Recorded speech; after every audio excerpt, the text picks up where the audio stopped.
Hello. How's everybody doing? Hello, I'm good. How are you? Today is a day, and of all days, let's make today a good day. All right, we'll go ahead and start the stream. We'll do the. We'll just go ahead and start this off.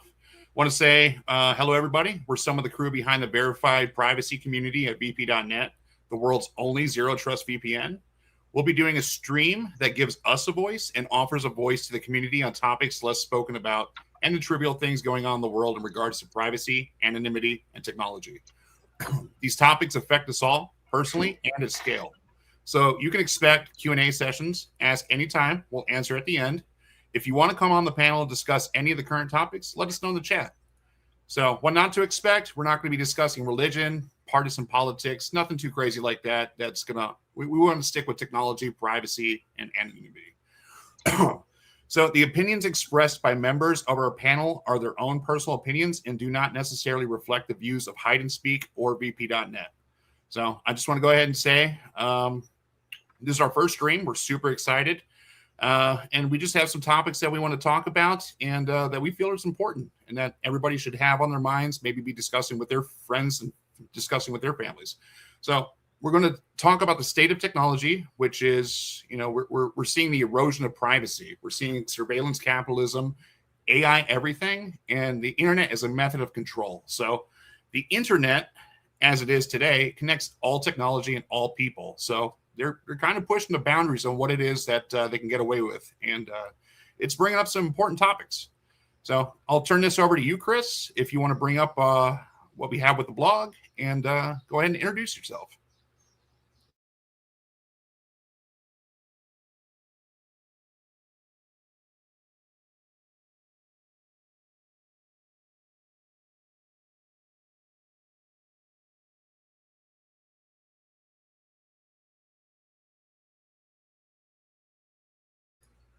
Chris, your microphone's not working.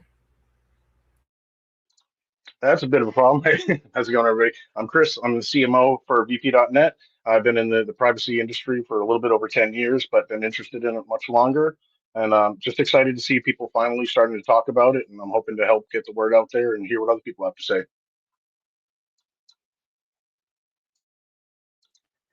Yeah, my name's Nathan. I work at vp.net in the design marketing team. And I'm also a big fan of free speech and obviously internet privacy. So glad to be here. Hi, I'm Susie. I believe in privacy. I believe everyone should deserve their own privacy. And I'm a homesteader. I live a private life and would like to talk about, the connection between technology and living your own private life.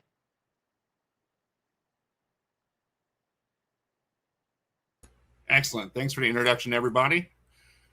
So we want to bring up some key topics. If we can bring that up on the screen with the age verification laws, we're going to go ahead and start off with that today, and we're going to discuss the things on how it erodes our privacy and how it affects everybody, not just the children. There's some debate on how these things are to save the children, but let's be realistic. It's definitely not like that. There's definitely more to all of this. So we have the age verification, privacy. So we have no more anonymity online. So the first question I have to ask everybody is, what does privacy mean to you? And, it's a really loaded question because everybody's answer can be different. And it's really about privacy, and the meaning of it is being able to have your own atmosphere, being able to have a circle of friends that you can do things with, and it's yours. It's everybody within that circle. It's yours. And that's what privacy means to me, in the sense of that we can do our own things and nobody can look in, and that's an important thing. If you want to play a game of Scrabble, if you want to play a card game or something like that, that's for you and for the people around you. So with anonymity is the freedom to be nobody, right? If you just want to browse the web, if you want to watch videos, you want to read articles, you should be free to do that. Not as who you are. You're not some number in a system. You're not a part of an algorithm. You're a human being. And these are the things that I think are important. We are human beings. And the very things that are out there right now in regards to the erosion of privacy are pretty much, it's makes us all feel like a pushover is really what it does. It makes us feel like we're just a part of something that we can't control. And that is the case. So we want to talk about these things. Why is age verification needed? We're seeing data leaks. These are the collection of data. They're selling our data. They're losing our data. The data is getting hacked within the first week of Discord having an age verification. One of their partners got hacked and they had millions of IDs leaked to everybody. So this is a big topic that is probably going to get worse over time now that we're seeing states adopt these age verification requirements. Now that we're seeing things like the United Kingdom require IDs just for social media. And then we're seeing things like Australia requiring IDs for, app stores, social media. So the walled gardens are getting higher, right? And it's all in the sense of protecting the kids. But what is it really about? And I'll go ahead and start calling names here, and we can see what the age verification stuff and privacy means to you. What's your look on it, Chris? Yeah, so it's one of those things that it sounds like a great idea. Like, who wants kids to have access to dangerous stuff? Like, obviously, everybody would agree. Like, yeah, it would be good if kids don't have access to things, and that's why it's so easy for them to get support for it, and why nobody really pushes back, because they're not looking at well, how do they accomplish that? And the way they accomplish that is by violating everybody else's privacy. You know what I mean? When you every website you go to, if you have to upload your ID and use biometric scanning and everything like that, everything you do is 100% locked to your true legal identity. And we live in this world where what you say today might not only be acceptable, it might be the popular opinion. It might be the official narrative that you're supposed to say. And 10 years from now, that might be a thing that gets you canceled. You know what I mean? So it's you don't even know today what you're saying and what the effect that will have 10 years from now. And if every single thing you do and say is directly tied to you, that's a lot of ammunition to take you down. You know what I mean? And it's one of those things people pick and choose little bits and pieces of your online profile, and they can make a certain narrative appear, even though it's not actually true. And when everything you do is tied to you, they have everything they need to really put together whatever image they want to make happen for you. So I think that's the big thing that people are missing out on. And it's they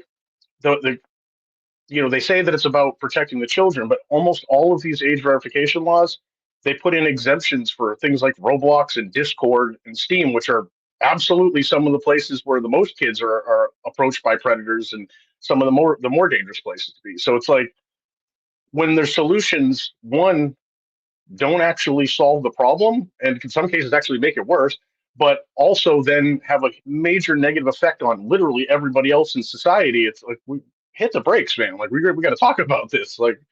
It's scary how all at once countries all around the world and states all around America are all pushing the same type of thing all at the same time, and it's absolutely going to destroy the internet if we don't push back on it and stop it. I agree. It's getting just out of hand right now, and it's like some lobby group and stuff that started in Australia. It seemed they were the ones that were able to get all of the world's leaders on board with this stuff and make this an okay thing. And they started with that we saw it with Steam removing porn games. Credit card companies started limiting the access to buy things. These things are it's happening is the thing. It's scary. And I saw something today where, the UK, the United Kingdom, they can just exempt themselves from the cyber laws that they're pushing on everybody else. So, that saying where it's rules for thee, not for, or rules. What is the saying? It's basically rules for thee, not for me. Yeah, rules for thee, not for me. Thank you. And it is like that, and it's sad. It's really sad that it's like that, and it's sad that it's so blatantly happening in front of all of us and stuff, right? So I wanted to use Gemini. I like the code and cursor using the ID and everything, and then I couldn't use the image generation anymore. All of a sudden, I couldn't use this thing, and I had to scan my face. But the good side of this, and something we'll bring up later, is it's actually hilarious. It's full irony. Where people can just scan little avatars online and even scan their own dogs and get past these face verification things. So they're really pushing the limits with this to see what they can get away with, see what they can do. And here's the thing is, I have two questions for this. Who's benefiting from this and who isn't? Because I can see all the people who aren't benefiting from it, but I can't really see the people who are benefiting from it. It raises a lot of questions that I don't have the answers to. So we'll go ahead and see what your take is on this, Mr. Nathan. What's your take on the age verification laws in regards to privacy? Well, and I think we've all seen the articles and the studies online about, when you're being observed or being viewed and tracked, the people's actions are different, right? So privacy really, I think, is what grants your own human sovereignty to yourself and for you to be yourself, where you don't have to worry about what's going to happen 10 years down the road, like Chris is bringing up, and what's going to be used against you just because you had an opinion or a quick take on something. So I think obviously privacy is a huge factor going forward for us as a society.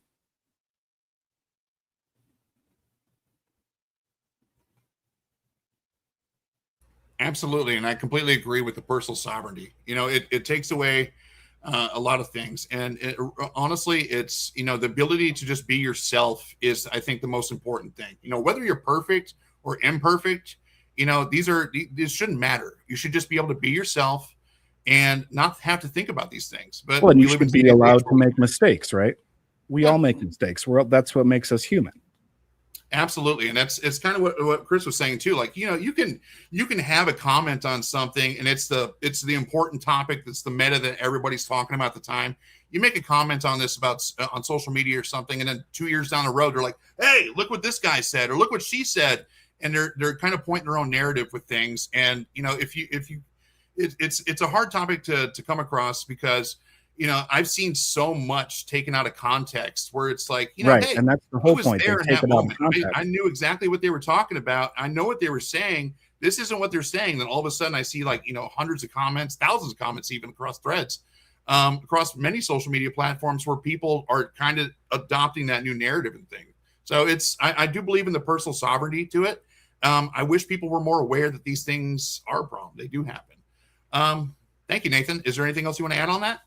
Well, I just think the whole point there too is about the context, where they take things out of context and use it against you, or they can get you fired from your job, and that whole cancel culture thing that's going on in society. Absolutely. I completely wholeheartedly agree. And then, taking things out of context, or just adding bits and pieces to things that, people already said and stuff. It's a wild ride. I'll say that. Miss Susie, how are you doing today? And what's your take on the age verification laws in regards to privacy? Doing great today, thanks, Shane. I'm just here to talk about, about the movement of from the beginning of the internet until now, when back in the day where you had a lot more anonymity, and then all of a sudden, there were spy bots, there were what they used to call spy bots, there was all the things that are starting to track you. And the government really did, not speaking against it, but there are governments that are taking all this data, collecting it, but also companies. There's companies and corporations that are taking this information, insurance companies who want to take these algorithms and find out who you are as a person, who they think that you are as a person, and not necessarily really who you are. And it doesn't give you that chance to be, like, you guys say, autonomous, and to have your personal autonomy and your anonymity and the ability to be yourself. And they try to create these profiles and labels for people. And back in the day, things were just so much different, to where you could say these things and be in, have a little bit more of a layer between yourself and the world. And nowadays it's they take these things, like you said, out of context. They'll try to cancel you, they'll try to destroy your whole life, make you lose your job, your family, your friends. It's kind of dangerous that stalkers can be using this information to create profiles on people. And it's so important that these you know bad actors that are around, that are sniffing your internet and trying to find out what you're doing on your computer and things like that, they can put it together and use it against you. And these days, it makes people want to step away from the internet or step away from social media. And you see more people deleting their Facebooks every day. And the world is becoming lonelier for this reason. And I think that it ties into everything about society, that we all need to be, you know, um, less about invading privacy and allowing people to only to show what they want to be shown. I wholeheartedly agree. And I think we all have a background where we all kind of had somewhere where we started with the internet. And I think that's probably the most special thing about us. Back in the day, and it's like the saying with the Matrix movie, it's like, there's yourself in the real world, and then there's your digital self, your digital identity. And back when I started, as a kid, and then up until now, the people that I met online, probably the most intelligent, the smartest people in any of the atmospheres and stuff, we didn't know their names. We didn't know how old they were. Sometimes we knew what country they were or were from. But, for the most part and stuff, we had this really great atmosphere, this really cool thing where we started at. And, we could hop on things like Ventrilo. We could hop on things like Mumble. We could hop on things like IRC, and then make cool things and share cool things and do cool things. And what's sad is, we're kind of seeing the erosion of that stuff. And I agree with everything you just said. When they can like things like AT&T and the FCC are under fire right now because they just blatantly just sell your location data. And right now it's like there's rulings being made on it for, the FCC. Are they able to punish these cell providers and things like that for selling our location identity? Well, here's the thing: is like, who wants my location identity, and why do they need it? Why do they need it to the sense of they need to buy these things? And it really raises the question too for me, is like, what's happening with the digital identity and stuff? If you just want to be an like that's cool. Like I said, some of the coolest people that I've met, especially in the real world and especially online, I didn't know their name. I didn't know their location data. I didn't care to have these things. And the more that I started seeing these messengers and things like that, the more I started, like the matrices, the telegrams, you can see their time, and you can see like their local time and stuff on their computers and their devices. And you can kind of get a gist of where they're from and things like that. And it's slowly been moving over towards things like that. And yeah, these spy bots, things like this, where we started from on IRC and things, everybody had a bot, but now it's like on these platforms that started coming out there, it just seemed to be the thing to do is just create as many bots as we can and make webs of them and stuff, and see how much information and data we can get, or interactions and likes we can get, and see who did it and why. And it's just when I say the erosion of privacy and stuff, it's pretty loaded when I say that, because the erosion of privacy it means the erosion of so many other important things. And I mean, they're important to me. And I think the most important thing with this is how many other people are these things important to. And in regards to privacy and stuff, they're just, there's a lot to do and a lot that can be done, but it seems like it really seems like the erosion of it is happening at a faster pace than what we can do to protect ourselves against it. And it's insane. It's crazy. And the sad thing is, it really is like that. It's not just some conspiracy theory. It's not just, us ranting about it. These are the things that, me, Chris, Nathan, the other guys at VP, we talk about this stuff every day. We read these articles every day. And it's not just our job. This is something that we've done every day for like the last 20 something years, is looking into these things and why it's like that. So we have this very broad perspective, and we have this very broad level of experience that we've all acquired over these years. And so we're seeing it real time now. And the best take that I can offer on this is that it is leading to a whole lot of other things that are just worse, like making things worse. And that brings us to the age verification laws with censorship. There's Chris knows more about this than I do, but it's the more I would say when it becomes easier for platforms to remove and control the medium rather than risk the fines, they'll always delete the medium. So you see this with like things like Blue Sky, where they're just like, I forget which state it is. But they're like, oh, well, we don't have the ability to block everybody from this state. So we're just, or we don't have the ability to require age verification. So we're just going to block everybody from this state. And we're seeing this with other platforms and stuff too. Like if you're in the EU or the UK, and you have this platform that's like, it's amazing. It's got some communities on it. It's got some people that, they really show some cool stuff, and it's got a cool vibe to it and stuff. For some meeting to happen somewhere like, oh, well, we can't risk the $40 million. Let's just go ahead and shut it down. We're starting to see this stuff. We're seeing this stuff with game developers. We're seeing this stuff with media creation, things like this, and it's posing its own level of threat that I think is going to show a lot more issues in the upcoming future. Not even the far future, probably the near future with these things. Censorship, I don't believe in it, but at the same time, I don't believe in things like hatred and cancel culture either. So there's a fine line between the reasoning that I've seen from people. But honestly, I would like to see what the reasoning behind like the push for this is from the people that are really encouraging this level of censorship. Even Mark Zuckerberg, he mentioned that he regrets from like the past administrations the way he's had to sway things and remove content and stuff for the sake of politics. And I think that's what's at the helm of this is really just politics and stuff. People are making decisions for the rest of us that don't affect them. It affects the rest of us that we can be deplatformed at any time. We can be silenced and shunned at the whim of somebody pressing a button, and it's crazy.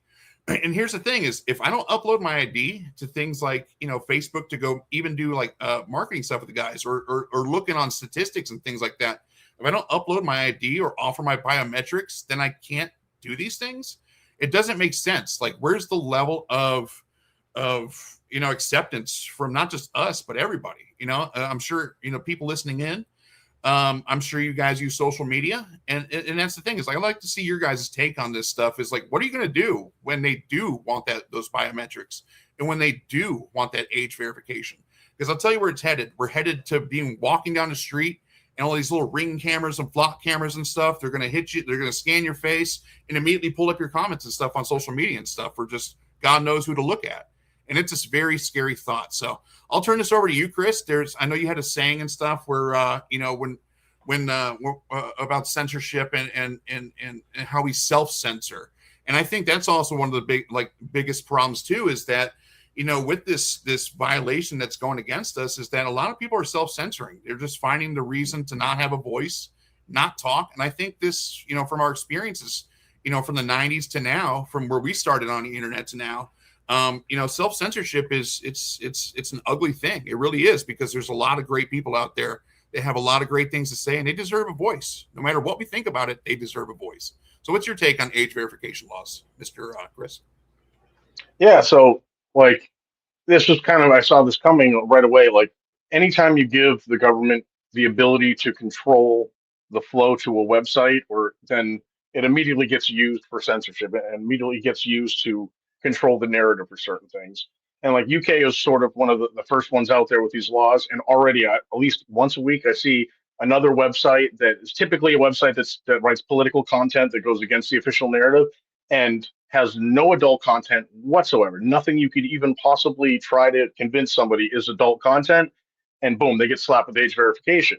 And then so now anybody coming to their website has to decide, like, do I want to view this so much that I'm going to hand over my ID? And a lot of people just say no. So what they've done is you take this website that speaks out against the government and just took 90% of their traffic away overnight, instantly. And it gives them a button. They can do that anytime they want, and like in UK, we see it all the time already. People, grandmothers getting arrested for a social media post. So like if they're doing that, they're absolutely going to keep using this anytime they want. Any website that doesn't just follow, toe the line, age verification. And then everybody has to decide, how bad do I want it? And now not only do you have to hand over your ID, now the government is going to know that you're viewing this website with anti-government content, which, what do you think that's going to do for people? You know what I mean? So it's a really, really powerful tool for them to say, oh, no one gets to listen to you anymore. And that's a really dangerous thing to have.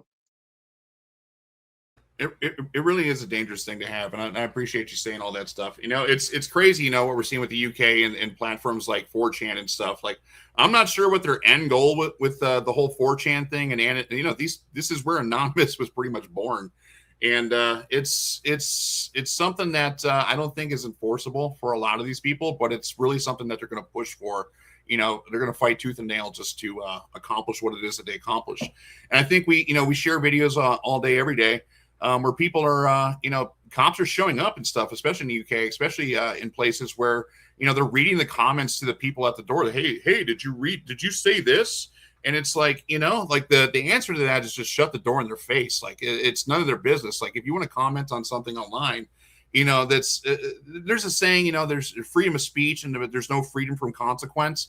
Well, that doesn't mean up the level of consequence for the freedom of speech. It's one of these things that when I see it, I actually start feeling anger. It actually does scare me because it's like, hey, I want to post some cool things, like even if it's about music or if it's just casually talking on Discord or something like that.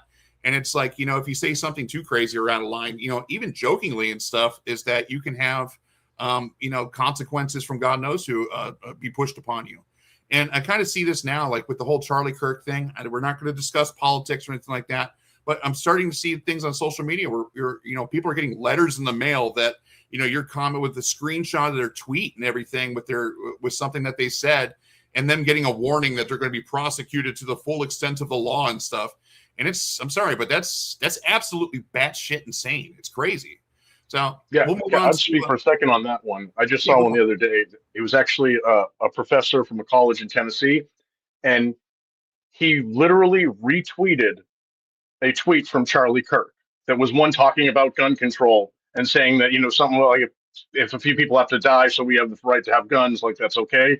And so he didn't even add commentary. He literally just reposted words from Charlie Kirk. They showed up, arrested him, demanded that he be fired. He lost his job.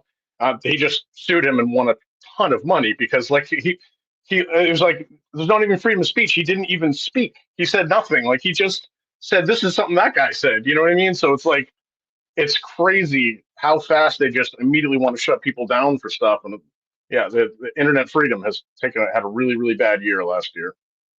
I agree, and it's crazy. We're not just seeing the erosion of privacy; we're seeing the erosion of truth. When you retweet the comment, things like this, it's actually fact. This is what they said. And it's just, hey, they're pointing something out. This is the truth, and so then they. I'm sorry, my microphone got muted. Can you hear me? Yeah, I can hear you. Okay. Sorry about that. I pressed the button. Didn't even know that button existed. They're mentioning truths and stuff that are actually factual and can be proven. And then, they get punished for it for what?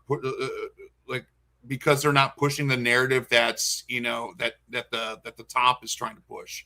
And it's and I would like don't come at us to with reiterate don't here, come at us with truth. Here's what's really going on, and say what they want to say. Right, because here's we're talking about this age verification stuff, and now we're getting into this is where this stuff leads to down the road. It all sounds good when it's like we were trying to protect kids, but now years later, when they twist these laws and these regulations that they impose on us, it becomes now you can't do anything. Now you can only say this, you can only say that, and if you don't do that, then we're going to not let you shop at the grocery store.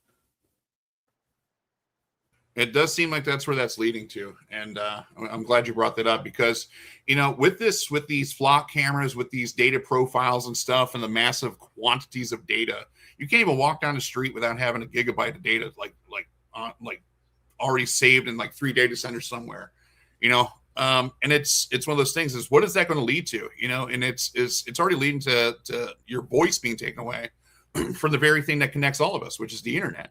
And what else is it going to lead to? Is it going to lead to, oh, well, your behavior profile doesn't match what our private company wants, so you can't buy groceries from here? Is it going to lead to something like that? Is it going to lead to, the inability to purchase things? Is it going to lead to who can access what and who can't? Because it's already like that, and it is in the name of protecting the children. And here's the thing: when I use social media over these years and stuff, I didn't see any posts and stuff from kids. And if it was somebody's child or something like that, it's just one of those things that you kind of ignore because it's kids. If they're speaking on politics and things like this or whatever's controversial at the time, they really it's not something that I think is true. I don't think they're protecting the kids. If I could give an opinion on that, actually, when you're done. Go for it. Oh, no. Well, as a parent, My kids just, they're 19 and 20 now, but they were in Roblox. They were in, they played Minecraft. They played all these online games and things like that. Do you know whose ID they would grab? They would try to grab your ID, your parents' ID, go get a copy of it and just use it and act like they're 18. You think that kids aren't doing this today? They are, and it's going to cause a lot more of this problem. And I think most of these things should be left to parents and their discretion and their permissions, and not for the government to tell the parents how to raise their kids. Yeah, that's a great point. That's a big point for me. It is, and how do you know that these kids aren't sneaking into their parents' room at night and grabbing their wallet and sneaking their IDs out, go grab a picture of it on their cell phone and then keep it? There's so many different ways of doing this, and then there's the parents that just let their kids do whatever they're gonna let them. You can't stop that. And I know that that's not the greatest way of saying things, but it's at the cost of what? Everyone else's privacy. Is that right? That can be breached. So now you're putting everyone's ID that can be stolen and reused. And that's just basically it. As a parent, I'm one that doesn't agree with this kind of thing, and it should be up to me. I wholeheartedly I agree with you agree. completely on that. With the censorship levels and stuff going on and stuff, it really brings me to the thing is why isn't it that we push for parents to better parent their children and stuff? They need to be watching what their kids are doing. I'm sorry, but like I see some of these posts and stuff like, oh, my kid just spent $15,000 on Roblox. Well, why did he have access to do that in the first place? So they're pushing for something in the names of saving these kids and saving these children and stuff. But in reality, the only people that can save these kids and save these children are the parents and the teachers and the good people in life and stuff that help them to become good adults. So it's their village responsibility. And that's the thing is like it makes me wonder again who's benefiting from this and who's not, because I'm not benefiting from this. I doubt people's kids will be benefiting from this. So sorry, sometimes I like the sound of my own voice, but go ahead and speak on what you were talking about, Chris. I completely agree with that. Like the government should be raising people's kids. And it's funny, like I don't agree with most of the things that Howard Stern says, but I'll never forget, I watched an interview with him and the interviewer was so proud of himself. He had this big gotcha moment planned. And he's just like, my kids watch your show or listen to your show and they were repeating the stuff in school and they got in trouble. And Howard looked at him and was like, you're a horrible parent. Why would you let your kids listen to my show? I don't let my kids listen to my show. And it was just, the guy was just like horrified. He's like, oh, wow, that did not go the way I thought it would. And it's just such a good point. Like, the government has no business telling you what your kids should or should not watch. Like, that's up to your parent. Like, if the government gets to decide everything that your kids are able to see, then they're only going to see a certain side of things. They're only going to see a certain narrative, and it's like, you look at some of these age verification, like the implementations of them are just ridiculous. Like, Roblox just rolled out their age verification for the chat so that you get put into an age group, and like if you're like a really little kid, you can only chat with other really little kids. If you're a teenager, you can only chat with teenagers. Sounds great on the surface, but what that means is they're only checking IDs for adults, obviously, because 6-year-olds don't have an ID. So if you go in there as a 6-year-old, you just say, "Hey, I'm a 6-year-old." They're like, "Okay, here, you get to talk with a bunch of 6-year-olds." What do you think a pedophile is going to do? And now you've, one, given them open access to the kids he's looking for, and two, all of the kids in the chat now think it's safe to talk to him because he couldn't be in there unless he was 6. Like, you That's literally terrifying. just gave them a free pass. And so the job is supposed to be, let's protect the kids, and what you've done is made it way more dangerous for children and now risk everybody else's information. It's insane. I agree, and that's the thing is like, and going on what Susie said too. These parents are just, or these kids are just the kids are smart. They're smarter than what we give them credit for. They're going to go steal those credit cards. They're going to take those IDs and stuff. With Discord getting hacked and all those IDs going missing and stuff. What are those IDs going to be used for? Can't you just take one of those IDs and upload them to some website? Now you're that person. So they can share it with their friends. It raises a lot of interesting concerns on my part. Yeah, in Australia, they just did the social media ban for teens. And on day one, there was literally like tens of thousands of posts from teenagers that were like, I uploaded a picture of my dog and it let me in. And so they were all posted like, here's my golden retriever. And that says I'm 18 years old now, apparently. And like, that's day one. And the entire system is being trolled by a bunch of teenagers who are supposed to be the ones that were going to get stopped by this. And meanwhile, there's thousands of posts from grown-ups like, heck, I just got locked out of my Facebook. What do I do? And it's like, so the only people that aren't affected by it is the ones you're supposedly trying to ban, and everybody else is having a problem with it now. So that's the thing. Like the people that make these laws about the internet have no understanding of how the internet works. So they just think like, oh yeah, there's a switch over here. You press that, and that stops the Roblox traffic. And this one over here, that's Steam. And it just doesn't work like that. And all they end up doing is breaking everything and making the entire internet a much worse experience for everyone. I agree. And then, the other topic here is self-censorship.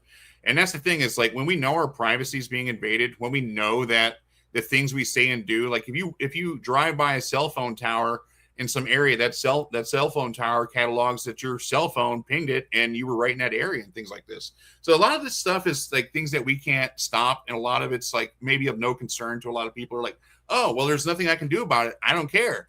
Or that's just the way it is and stuff. Well, yeah, it is just the way it is.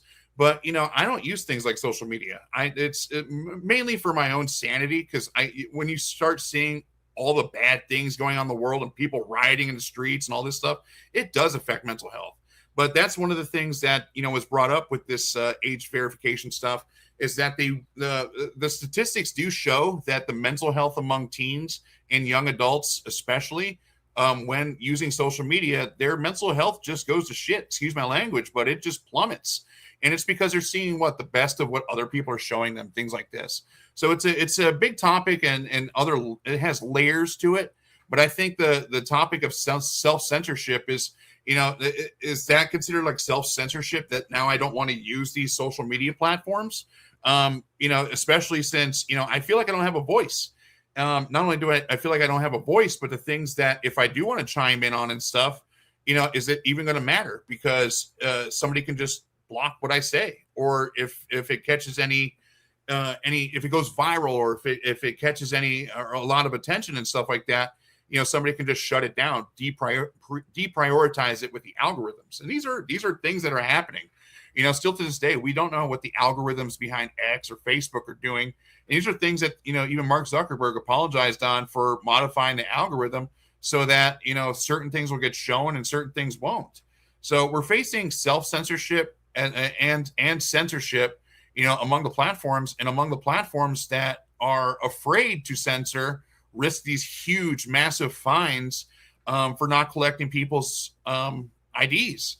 And here's the thing from a cybersecurity standpoint and stuff. When you collect this data on people, you are, it's a liability. You are in charge of making sure that the data that you collect doesn't get hacked, or you don't have some rogue employee go, hey, I found some data broker on the dark web. Let me go ahead and sell this 20 gigabytes of data to them and stuff for like $2,000. And that is what is happening and stuff. So with the age verification laws and the censorship, it's leading down a path of self-censorship. And I think that's one of the biggest problems is because now we're just seeing the loud voices. We're seeing the hatred magnet just shine by drawing everybody that feeds the algorithm that makes things featured, that makes things show that are viral and stuff. And it's all just hate. It's all just negativity. So we're not seeing any of the good stuff because not only is it censored, it's self-censored. People aren't saying any of the good things. They're keeping to themselves. And I think that there's nothing wrong with keeping to yourself, and there's nothing wrong with disengaging with these platforms. That could be, construed as a good thing as well. But when it comes to censorship, the answer to it is just don't do it. Just don't censor. There's always the court of public opinion and stuff, and that's where we have cancel culture and things like that. But people have things to say, and we live in the day and age now where it's TikTok this, it's Reels that, it's leading to something that I don't think can be controlled, and they're putting the groundwork down now so that there can be layers and levels of control in which nobody has a voice, and the only voice is the things that separate us. And that's the thing is like, it's where are these platforms at where I can go and interact with people that aren't based on negativity, that aren't going to see my opinion or my viewpoints on things. I'll go ahead and say this now. I'm not the smartest person in the world. Sometimes I can offer perspective on things, but at the same time too, we're facing the level of where you face scrutiny to where you just censor yourself, and now you're not belonging to anything online. And for a lot of people, and it's, as you guys have mentioned, there is a loneliness epidemic out there. This self-censorship, it will lead you to a path of loneliness. When you feel like you have nobody in your corner, when you feel like, when you're awakened to what's going on in the world, and not just awakened to what's going on in the world, awakened to what's going around your communities, because it's starting to trickle everywhere with these things. You become a recluse. We have Hermit the Frog here with VP and stuff, and it's one of those things that, while privacy and anonymity are great, what about the people who are being censored and self-censoring to where it's leading to a path of loneliness? Oh, and I'll go ahead and reiterate, if any of you guys have a question or want to speak with us, even if you watch the video afterwards, if you want to join us on discord.vp.net, you can go ahead and join in on there and bring up topics or ask questions and stuff that we can bring up on the future streams. I say we move on to the let me see what book went here. Yeah, I get one more point if you want on censorship, especially the self-censorship. So I have some anonymous social media accounts that I use to express opinions and don't really hold back ever. And I'm constantly getting hit with various types of penalties and limiting my reach and things like that. And the new thing that they do, and I think they're really, really pushing to get people to self-censor, is they'll send me a notification to say, one of your recent posts went against our terms of service, so we're going to limit your reach. But they don't tell you which post. So now you have to go through your account and be like, well, this one's kind of bad, maybe. So let me take that one. Well, that one's sort of bad too. So now instead of deleting the problem post, you're going through and you're wiping out your whole profile because you don't know which one it is. So I think that, and the other thing, sometimes they'll show me a message before I post, and they'll be like, this looks like other posts that other people didn't like or something like that. And I'm like, you sure you want to post that? So it's like they're actually actively pushing people to self-censor themselves now. Yeah, I've seen that firsthand when you brought it up, when I think it happened to us. And it's it kind of forces you to self-censor, because then you have a job to do. We have things that we're expecting, or we just want to have a voice. These are the things that we're passionate about. And then for it to, your limit or your reach to be limited and stuff, that's, it's not just that it's unfair, but I've seen things with, this goes against our community guidelines and stuff in regards to hatred and stuff like that. Well, how, even if that's true, there's nothing but hatred in the world and all these topics and stuff that you see in the news, and everybody's talking about it. So they're trying to do these things to limit hate, and they're trying to do these things to limit, the dangers of what it poses. But the real dangers are out there in the real world. You know what I'm saying? This is an everyday thing. We all live this life, and we see the same news. We're affected by the same things, and really, it's just censorship. It's just the forcing of self-censorship. It's really that easy. It's really that simple. Anybody else have a take on this?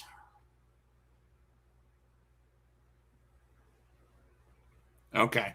And we can move on to the age verification law, surveillance. I mean, just straight up how it is, guys.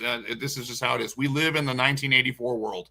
And here's the thing: is I've if you read 1984, if you look into it, they're taking 1984 and they're blowing it up exponentially right now. The big topics and stuff are, Ring, which is on everybody's door. Everybody has a Ring nowadays and stuff. They just share that data. They just give that to Flock.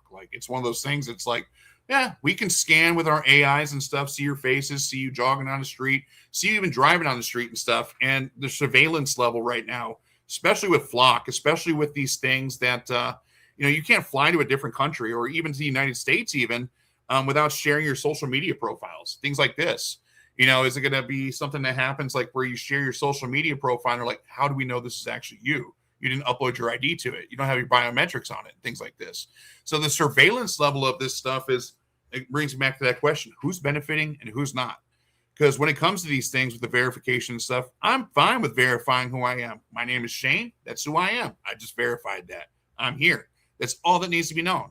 But when it comes to surveillance and stuff, that means they're building these profiles on us and stuff. And I'm sorry, but I've seen kind of like with Reddit and stuff, when it does a summary of a user account and it gives you the AI narrative, what it thinks this person speaks about and what, you know, what their interests are and stuff, it's usually wrong. And that's the thing, is because a human soul has more to it than, you know, typing some words on the internet and stuff. You know, so I've seen some people say some really stupid stuff. I've said some really stupid stuff as well. But that doesn't mean that's who they are as a person. That doesn't mean they can't self-correct and, you know, change the negative habits about themselves and things like that. So when it comes to just to chime in here real quick, like with these Ring cameras and everything that you're talking about, you're being, without your consent, you are being recorded. I could just walk by a neighbor's house and now I'm being recorded by them with my dog or whatever I'm doing. Or some kid is taking a TikTok in a public park that I'm walking in and I'm being recorded. So I think there's a lot of levels to this. It's not just, you know, what you consent to, it's what you don't consent to. And it's not just about consenting and what you don't consent to. It's also about your likeness is being used to feed the machine. You know what I mean? It's one of those things that you're just another data set. You're just another. Yes, exactly. They know you walk the dog. They know your neighbor starts walking the dog an hour afterwards. They know when you mow the lawn. They know these things. And it's like, okay, I mean, that already makes us angry. It already makes us upset. But they're using our likeness. Like they're taking everything about us and then going and selling it, or using it for this data to be like, oh, this person could be a threat because look, they're getting angry at this. Well, you know, it's one of those things that, I'm sorry, you can't build any surveillance system that's going to bring any kind of conclusion to somebody as a person, because there's just layers to us. We're human beings. And it's actually scary. I mean, I'll say this, like, it's one of those things that when I'm driving around, I'm looking at the doors. I'm seeing like the cameras at poles and things like that. I don't really mind it too much. You know, I drive with that razzle dazzle and stuff. You know, I go out and I just, you know, we live in an age where everybody has a cell phone and everything. So I've seen arguments where, well, everybody can see you. You know, everybody can do this stuff. You don't have the right to be private in a public space. You know, if I'm at the beach or something with my family, you know, me and Susie are walking the dogs, things like this. You know, I don't want to be on camera and stuff. I don't want to be disconnecting from the world and then have something bring me and force me to be connected to it and something that I didn't consent to. Like if I want to, like, and it brings me back to what privacy is for me. And it's the ability to do what you want to do, you know, in a good way, you know, a positive way. Do the things that you enjoy, with yourself and with your circles of friends and in your families and things like that, without having some big data profile built on you and stuff, so that, oh, we see that this person does this and we see that that person does that. Let's open a little hut right here and start selling them some things, because that's honestly what they're doing. You know, they're just, oh yeah, and that's what the big data sets are, right? They are labeling you into endlessly more niche labels. It's like, this person did that, so then they are this, and you are labeled and labeled over and over again into these niche categories. And it's like, that's not what a human being is. I'm not a data set. I'm not, you know, that I could have wildly different opinions on various different subjects. Like, it's the whole labeling, I think, that you're bringing up now is very important. Very much so. And here's the thing: is like when it comes to things like national security, I understand that there's bad guys out there, there's bad people out there, there's there's crazy people out there, and that's the thing with mob mentality, things like this. I get it. You know, some of these things are needed. Like Target has the best ability to see what everybody's doing. I've seen where, you know, people, they return an item and stuff to Target, and, you know, the employees just tell them, go put it back on the shelf and take what you want. And it's because they already know, like, that you already bought these things. They already have a team of people and computers and doing all these things that looked at you and stuff. And then, you know, they're seeing these things and stuff, you know, they wait for you to steal $1,000 worth of stuff, and then they hit you with the things like that. I understand these levels of things and stuff to protect your property and things like that. But here's the thing: is like, when it comes to security, wouldn't it be, I think it would be nicer to feel like I'm secure from all the things that will be used by us being surveilled in a bad way. And that's the thing: is that's what these people that uploaded their IDs to Discord and stuff thought. is like, okay, cool, I'll go ahead and do this just because I want to stay connected with my friends and stuff like that. And now they're the victim of cyber crimes now at no fault of their own for them just trying to be good, decent people and stuff.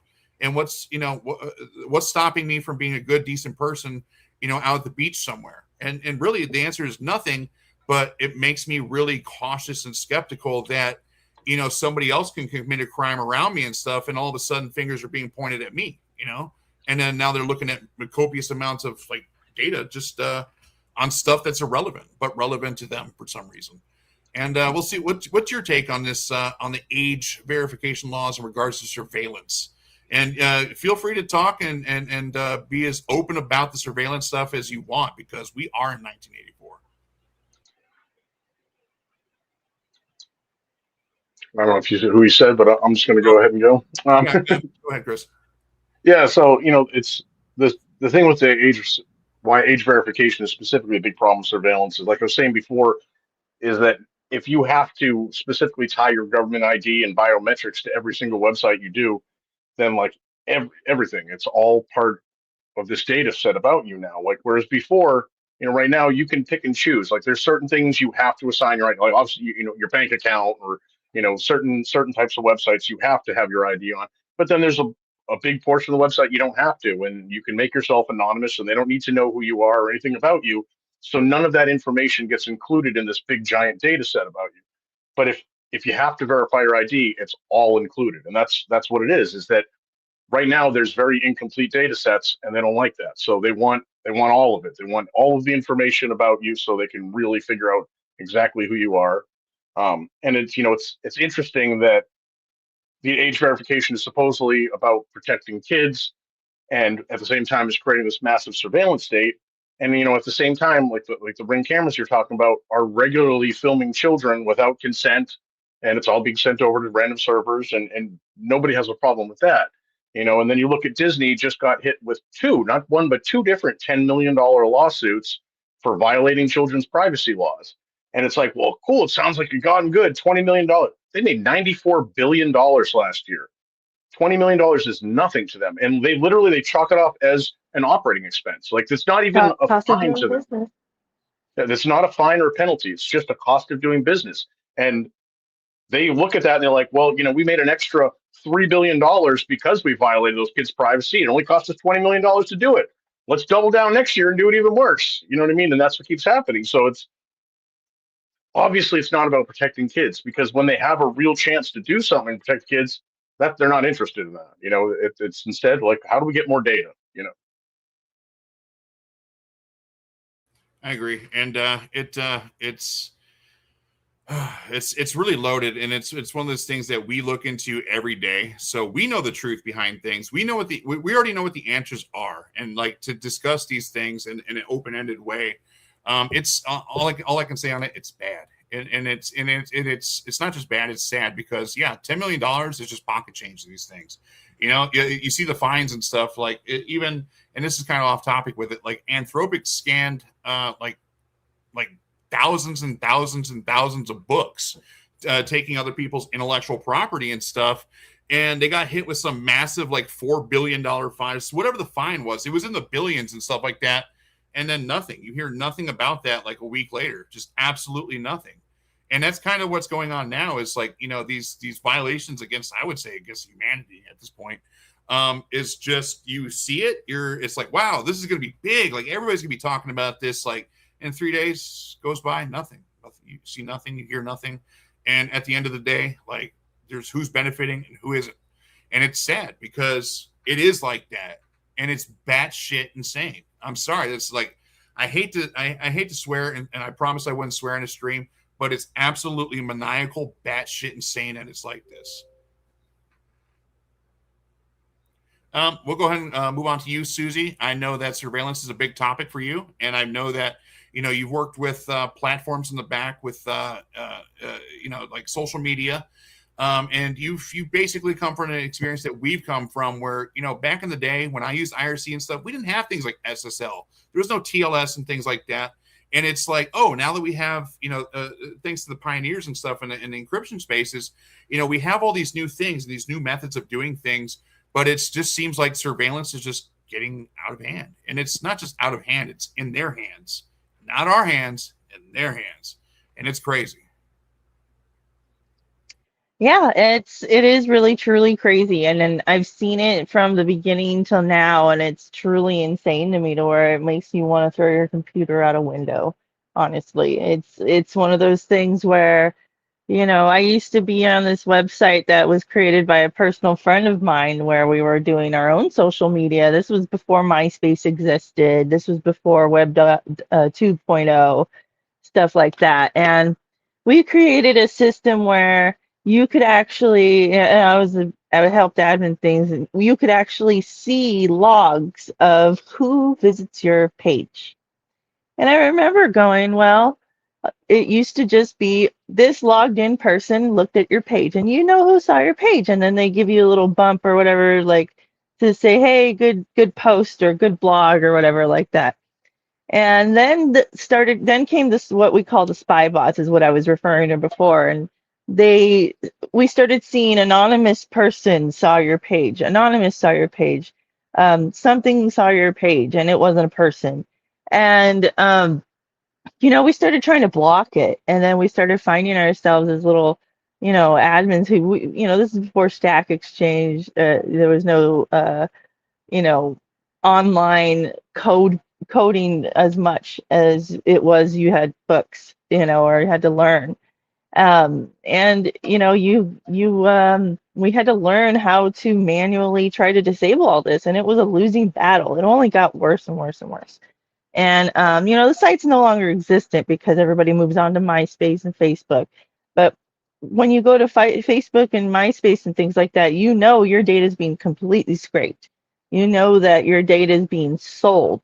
Like how Nathan said about when you have something that you're put into a niche label. Now you're being sold these niche items. You're seeing it open up, so showing up on your Facebook as ads. You're seeing all of these things, and you're wondering how do they know? How are they finding this information? And like you said, it's because they know when you go mow your lawn because your neighbor's camera across the street saw you do it. And things, and they know that they know that you're doing grass seeding or something. So now they're going to send you this kind of grass seed. And as a homesteader, I've been getting tons, and I go around my garden, and I started this garden up. I get tons and tons of ads just because I'm looking through my garden. Oh, they actually see certain plants I have, and I'll get an ad for a plant that I have that's obscure. It's this, they're that good at it now. And if they're that good at it now, and they're only wanting more and more data on you, these data centers are only getting bigger and bigger and bigger. Where does it end? Before we are in a completely, you know, I would say police state, but not just that. You also have the underground after you. You have, you're going to have all these hackers getting all your data. There's going to be no safety to your social security numbers anymore, which is already a hard thing to keep private. And that's one of the things is that, how do you separate yourself from this? Because that's something I've been working on for the past 10 years when I got finally sick of how much technology is overreaching to us. I agree 100%. And that's going to lead us to the next topic too, with the age verification laws and the broken internet. And it's sad because we come from a lot of cool things. Like I was involved with a lot of great projects. So I want to go ahead and start this off with giving out a shout out and appreciation for those things that started and a lot of great things. The pioneers behind the things of that are just amazing. We look at things like blockchain. We look at things like HTTP3.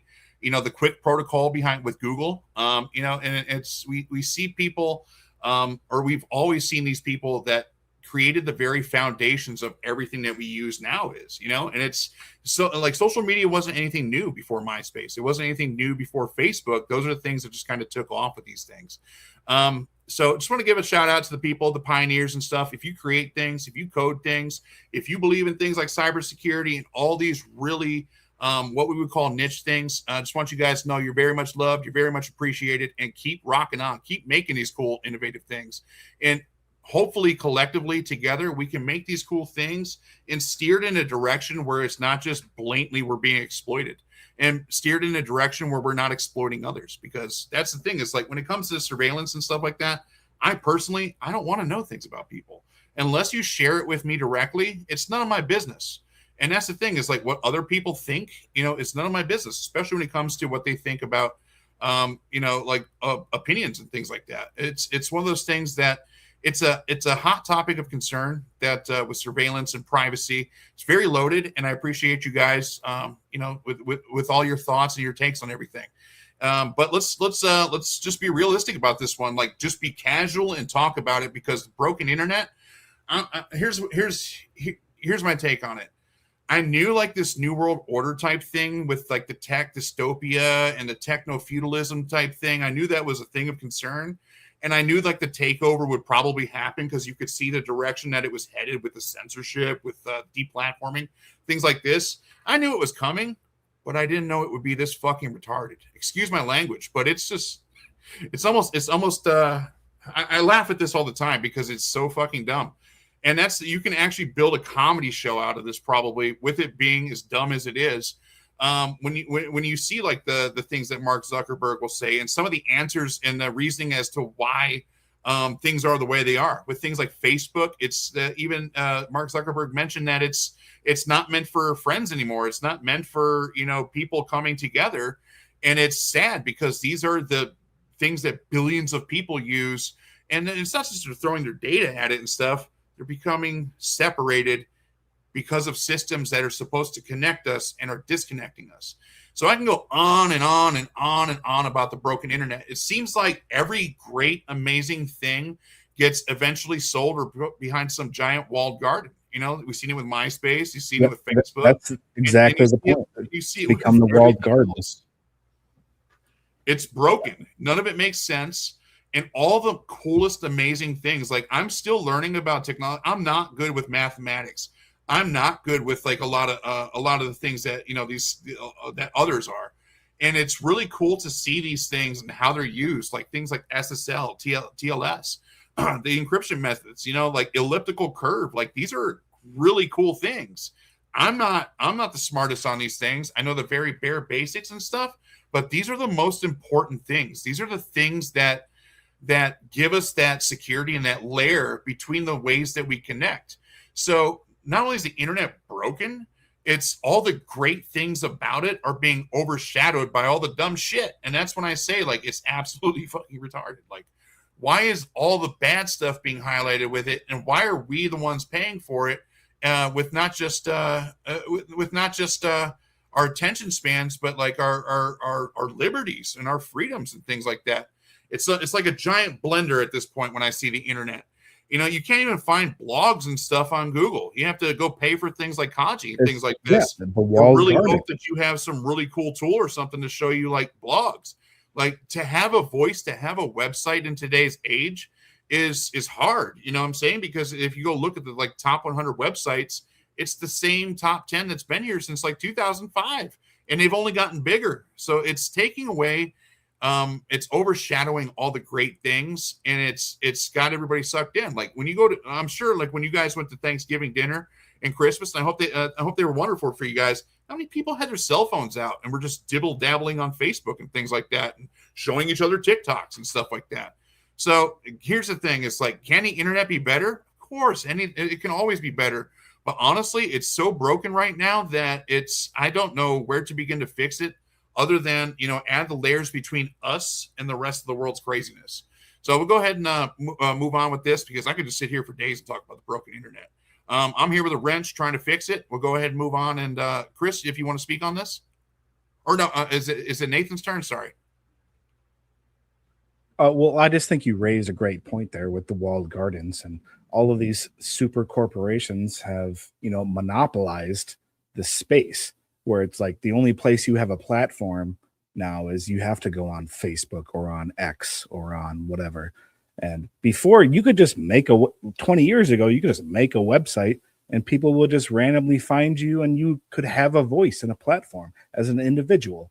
But now it's, corporatized, and everything is controlled, and you have to go through them if you want to speak. So I think, that whole point you just raised is very important.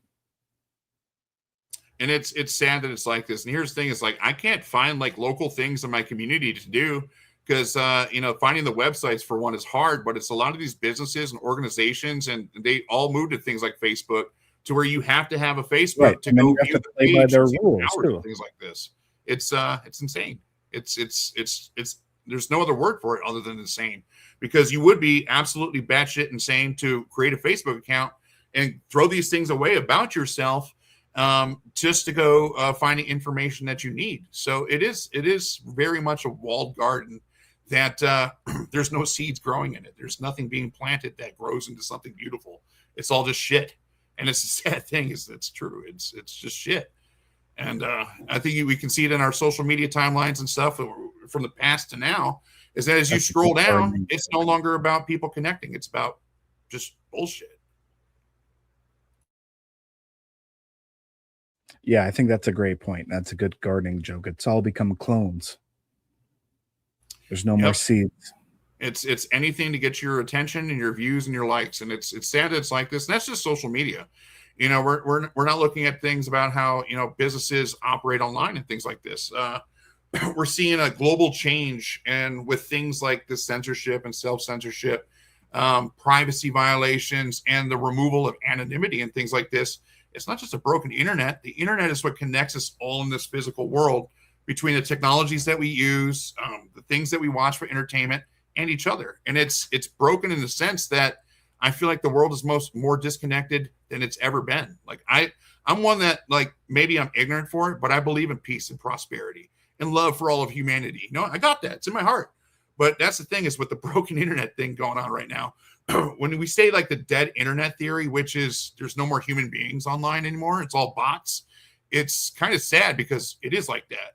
I'm looking at, I have videos and stuff, and I save these things, and I keep them around so that there's a reminder to me that there's like little bot farms and stuff with, like cell phones connected to them, like thousands of cell phones for as far as your eyes can see, just sitting there scrolling up and down, making comments and stuff with one computer controlling it.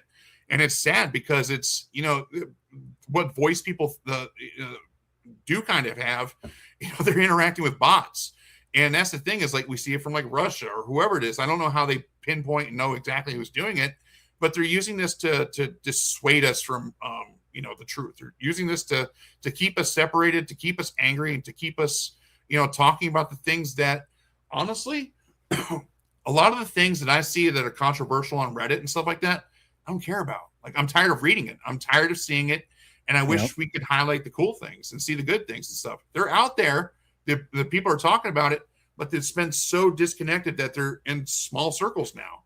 Like, it's literally like a group chat. This is where all the cool people have moved to, is that they're discussing these things in a group chat.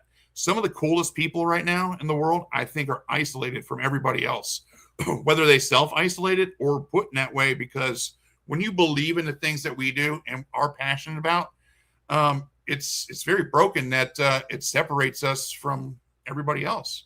Well, because the negativity reigns right society. now. Like, negativity is what really brings in all the eyeballs, right? That's what all of the algorithms are built off of, is negativity, because negativity sparks the flame wars and people discussing and fighting with each other. And that's what gets a bunch of comments and views. And that's not necessarily what's good for humans or for people. Is that really what we want to be doing as a society, is focusing on this negative? And as somebody who, I've worked in this space for many, many years, and I've seen everything, right? And it comes down to identity. How do you know that who you're talking with online and that person that's arguing with you, how do you know that's not some bot? And it can be justified and stuff like, oh, well, they uploaded their identification or got their ID. Well, how do I know it's not a bot that stole like somebody's ID from all these data brokers out there and stuff, and is still arguing with me? And now it's offering me the illusion that I think it's a person because they put some random check mark there to tell me that it's a human being. That shit's broken. I'm sorry, but how do you fix something like that? It shouldn't be at our expense of our privacy. It shouldn't be at our expense for anything. Honestly, it's loaded. Is all I can say. Like I can go on for days with this stuff, but I'll probably just get angry. Yeah, and one thing I want to add to this broken internet and this broken internet theory is that it's not just that the internet is broken; it's that the internet is lost. If we could go back to 2010, let's say, the websites that were available to me and these articles that I could read about, all those domains are gone. These websites are, and some of them are preserved on archive.org or whatever, and you can kind of go back in the Wayback Machine and this and that. But so many things of what I used to be able to search for are unavailable now because you have to continually pay for these domains and these websites and these, this information that we used to have. And now that's all lost. And that's what, to me, is really what the broken internet is all about. It's that we've lost so much of this real data and this real, honest, human reporting that we used to have. I think we're going to see that happen a lot more with the age verification because all these small websites rely on advertising revenue and things like that in order to keep paying those bills, keep paying for the domain, the hosting. And now they slap age verification on it. They lose 80 or 90% of their traffic overnight. That means they lose 80 or 90% of their revenue overnight. So it's an effective tool to shut down any website. It at least make it really, really difficult for them to get their message out. So it ties right back to the surveillance thing.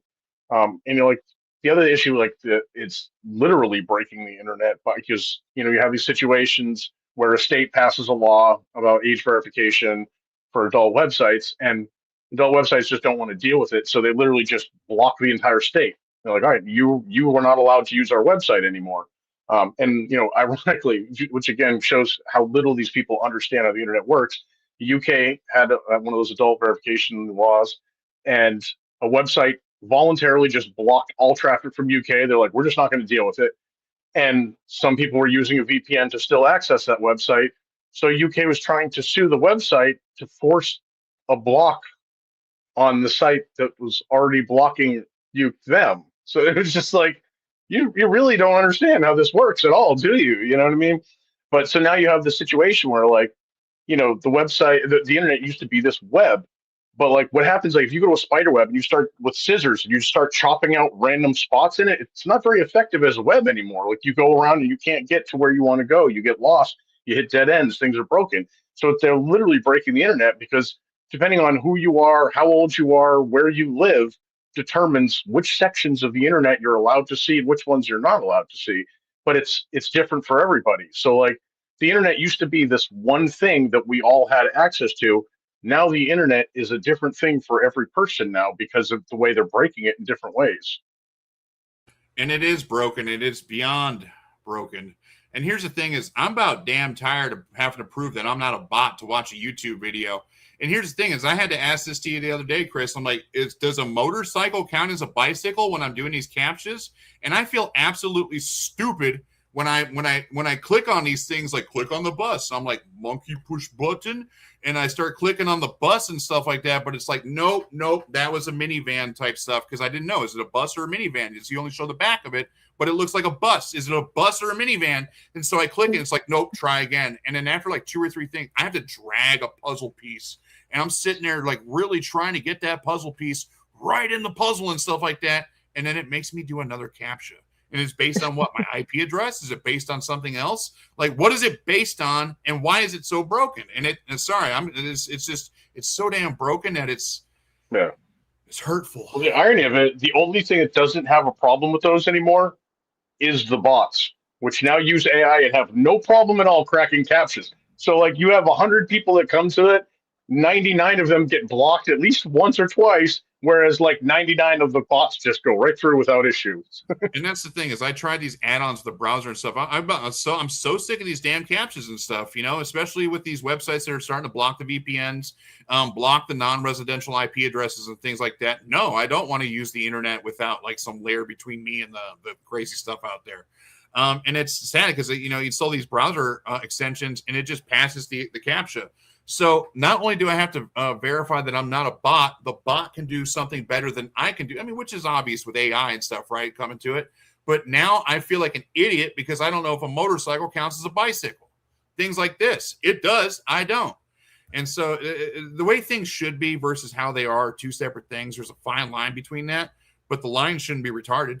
The line shouldn't be stupid. It shouldn't be insulting. It shouldn't be, I want to blow that line up. It's so broken. It's just and it shouldn't be preventing real humans from participating. That's the whole point, right? Right.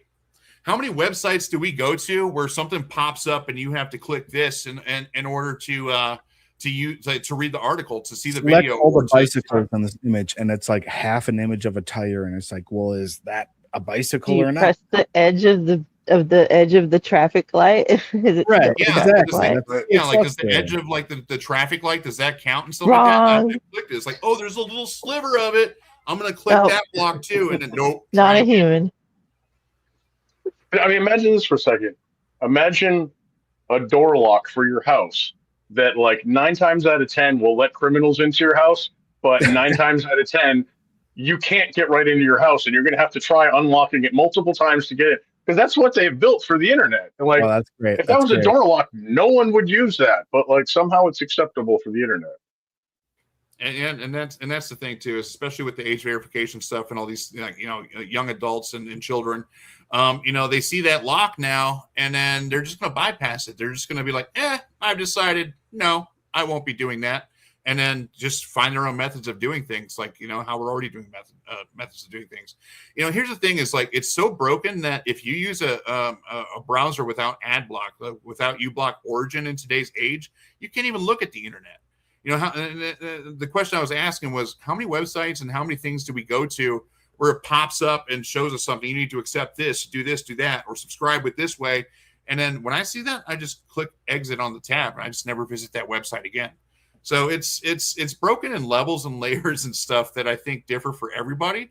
But what's even more broken about it is that, when our elderly family and stuff have to try and do these things, and they can't drag a puzzle piece over here to do this. I had to do something like where it made me, I think it was for battle.net, for like World of Warcraft and stuff, to sign up an account for this. It threw some dice on the table, and some of them had numbers, and then some of them had dots. And I think even Susie could hear me yelling and screaming in the background and stuff, because you only have a certain time limit to add the number of dots and the numbers and keep it within a certain range. Like, you have to keep it between 20 and 25 and stuff like that. And you have to answer this right away. My brain doesn't work like I can't do these things. And this is now the layer aptitude test between us and that's whatever it is. Thing, right? The captures have become anti-human, not anti-bot. The bots are way better at doing the captures than the humans are.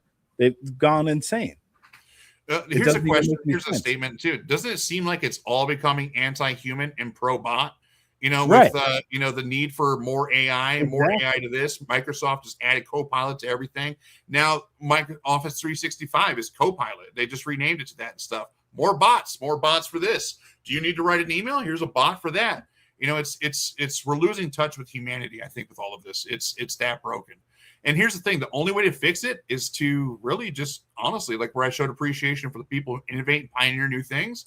We need new things. Like, we need to understand this broken. It's just I'm sorry, but it's like, if it's a window looking in, it's cracked. There's just shards of glass cracked everywhere and stuff.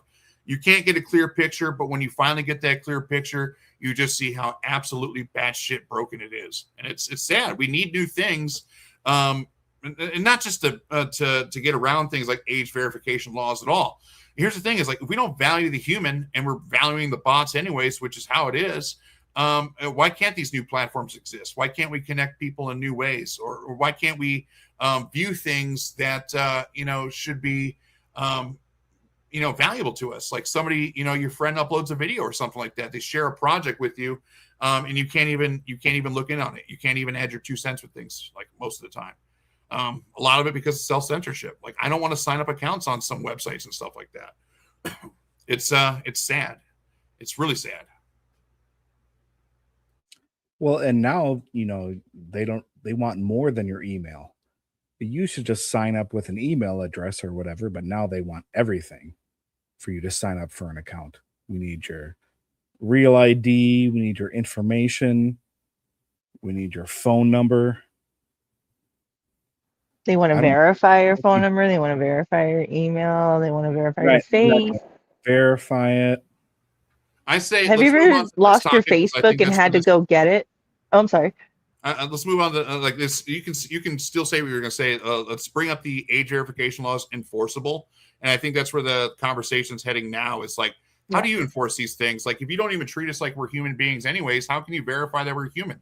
You know, how can you verify that we're a human, or we're not a human pretending to be another human? How can you verify that we're not a bot doing these things and stuff too? So, how do you enforce these things? Like from a systems administrator point of view and stuff. Like, if you have a platform, if you own a website, if you own just pretty much anything where other people can come to it and interact, when you try to block things like spam, when you try to block things like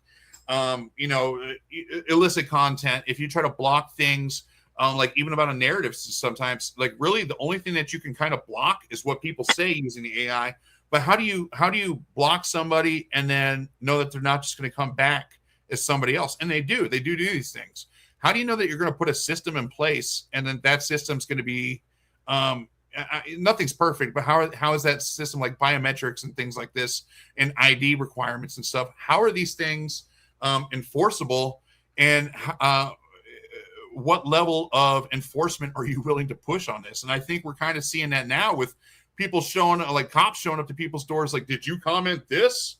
And again, like most 9 times out of 10, like you're taking out of context and stuff like that. So what level of enforcement are we looking at that doesn't end us like with us all having our fingers whacked with sticks and stuff? It's kind of what it's looking like it's leading to.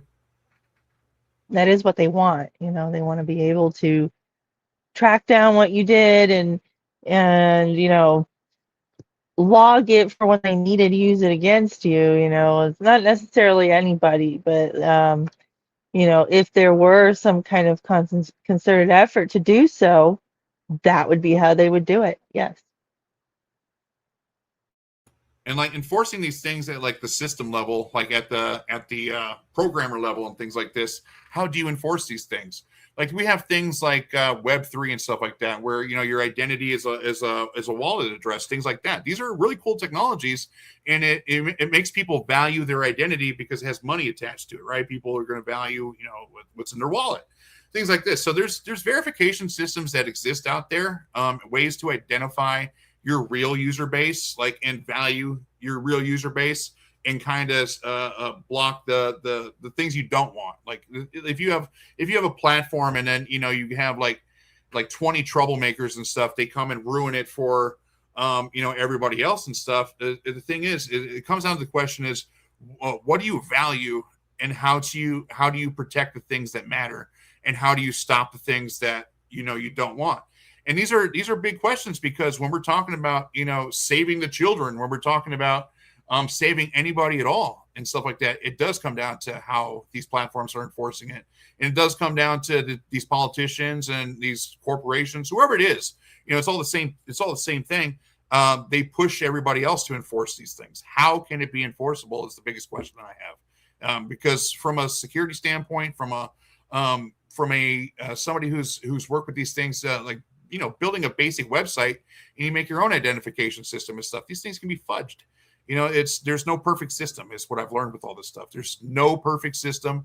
There's no perfect methodology to this. And I think that's what leads me the most to seeking privacy and anonymity, is I want nothing to do with the bullshit. And it's questions that I've had over the years, and I'm probably going to have for the rest of my life. Even as I go through an airport and stuff like that, and I no longer need my ID. I just walk through the gate because they already know who I am. Things like this. This is what we're leading to. What are your thoughts on the enforceability and how these things can become enforceable? Chris, if you're still there. Yeah, absolutely. I'm here. Yeah, like I was saying earlier, that like just the people who are coming up with these laws that just have no understanding of the internet, and they feel like it's just this easy thing, that you could just, we don't want kids on there. Okay, well, just do that. Don't let the kids on. And like they don't really understand, like, what does that mean? How do you figure out who is a kid, who isn't a kid? And You know what I mean? So I think a lot of times, like some of these laws, like they get through, and I don't even think the people who originally came up with the idea even necessarily meant for it to turn into some shady thing. It's just a everybody has a boss, everybody has a job they're supposed to do. It's like being read. So at the top they're like, okay, keep the kids off the website. And that's like as far as they're ever going to understand. They're like, the top politicians. So that's it. They just say, we just don't want kids on the website. You figure it out. And the next guy, he understands a little bit about it, but maybe not the whole thing. And he's like, all right, well, we have to figure out who is the kid and who is not. So he passes that down to the next guy. That's your job. Figure out who's the kid and who isn't. So that guy's like, well, we'll do that. We're going to have to check the ID. So, and, so each person might just make one little decision along the way because that's their job and that's the task they've been given to do. But no person who actually understands how it all works sits down and figures out from start to finish, is this a good idea? Was this actually going to work out if we do this? You know what I mean? Because if I This have is to a believe if anybody intelligent who really understands how the internet works sat and thought about this, they'd be like, nah, this is not it. We need a better plan. So it's like, Here's a it's question just, I it's have for not you, Chris. Have you seen in any way how these new age verification laws, how these things are supposed to protect the kids? Has it been mentioned even anywhere by anybody how they protect the kids? What the benefits are for these rules and new laws and things like that? Because I haven't seen a word on how these things actually protect. Like, I'm all for it. Like, if you have like some army of people and stuff that are about to go like save all the human trafficking and stuff like that, cool. Like, you know what I'm saying? Like, let's get to it. It's not even But real. It's not even provable. Just like Susie said, you could be some kid and steal your parents' ID and upload that as the photo. So it's not Yeah, like you go to it's grandma, you go to grandpa, you go to dad. it's and then it's like not I was like saying in the real situation with verifiable. Roblox, a predator can do the opposite and pretend Right. they're a kid, and now they have full access to all the kids they want on Roblox, and nobody is Yes. thinking twice You because upload a damn they're in the picture kid of group. your golden retriever. Like it's not like that any of this information actually works. Like, or any of these sources work. Like, it doesn't make any sense. No, it's true. And I've even had my child when she was younger, she would get on my iPad or something. And I even caught one time where somebody was trying to talk to one of my kids and they were pretending to be a bot. And my kid thought she was talking to a bot. I mean, I think you guys remember, I don't remember the name of the site. You guys remember this though. There like was these little Smarter bots, Child or something back then. kind Those of were the like that. yeah. It may have been that, but it may have been like a knockoff type thing. And she goes, "This is my friend," and I'm like, it's a bot. It's not a real person. It's okay. And then I'm like, okay, well, let me talk to this person. I realized, no, you're not a bot. You're a person. And these people will try to do this. They'll try to pretend like they're kids and hang out around kids. And like Chris said, those ones don't have to verify themselves. They don't have to put their IDs. They just go in the kids' rooms and they pretend to be a kid. And that's how they do this. So how are you going to get IDs on those? And It how doesn't, easily it the is to system's fake, broken. I'm sorry? and how easily it is to fake that, because just like you said, it's Correct. broken. I had to sit there and verify myself. Like, I had to sit there and talk to them for a second to figure it out. And it's like, yeah. And you don't know. So to enforce it, like actually protecting your child, you had to be a parent. You know what I'm saying? Like, I you were had a to go parent. You did watch the my right kid. thing, the good thing in that situation, and you looked into the situation at hand. You made an analyzation of what's going on, and you made a determination on what is actually happening, and saw that it wasn't good, and you nipped that right in the bud and stuff. And I think that's like where the precedent is that these things aren't on everybody else to police our kids, to parent our kids for them. And that's the thing is, I'm not a father, and it's one of those things that I don't really speak on these things because I don't have the right to do so. But to see it from an outside perspective and things with what's actually happening, what's actually going on and stuff, I feel like it's the parents that need to be enforcing the things that that will save them from these things. Yeah, and that's the whole point. It comes down to what is your job as a parent, and it's to prepare your children to become adults and prepare them Teach for your the kids. world. Well, the world You is have to crazy. teach them. It's nuts. Like there's so much craziness out there that you can't protect them from all of it, but these things don't protect anybody at all. And it's not that they don't protect anybody at all. It's that I think that with us uploading our IDs and our identities and biometrics and things like this, really what they're protecting is themselves from us, and probably They're for protecting themselves legally. riding in the streets and things like that. And it's one of those things that it's sad. But here's the thing: is like if I'm doing things for work, and now all of a sudden like it pops up and it needs my ID and stuff like that. Like I'm kind of cautious about this stuff, because anything that they say I did, or anything that it gets shared with a data broker or something like that, then it's tied to my work, it's tied to my job, things like this. Not that I did do much of these things, but like if I have a Reddit account, if I have an X account, things like this, and it's one of those things that who's to say that when you try to enforce these things, what if I upload my ID to account, but then it's a work account or something like that, then 3 other people start using it. Well, these 4 other people are using it as me, right? At least to the sysadmin level, they're only seeing one identity, but they're seeing multiple different actions and things like this. So it's one of these things that you can't account for everything. You can't, even with surveillance, even with violation of privacy, even with taking people's freedoms away and stuff. There's no method in which that you can protect anybody. That's the sad truth about it. It really is like that. And if you have any methods to where you can actually identify somebody without violating their privacy, without the massive level of surveillance, I would love to hear from it. Like hop on Discord, talk to me about this, because these are things that I actually look into at the scientific level. Like this is something that I take very seriously. When it comes to things like this, I need to understand them, because what the world is moving into, especially at a data protection level, is zero trust. We're looking at things like zero trust systems, zero trust architecture, and that's creating these things that operate and work without anybody able to look in on it. That's the thing, is like you can't trust very much in this world, and it's sad it's like this. You have to trust, but I think the best thing that we can trust and stuff to enforce these types of things is zero trust.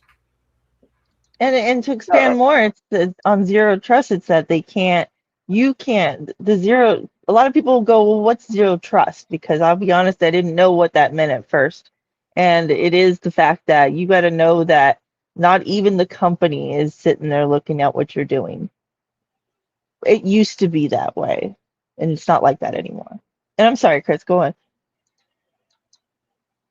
I was just going to say, like, like the VPN industry, there's like a common, one of the risks that people don't really understand is that you might have a VPN who is 100% trustworthy and they absolutely want to protect their customers. And then either, law enforcement just shows up and at the data center and seizes their servers and puts them under a gag order, and they're not allowed to inform their customers or anything like that. And there's nothing they can do.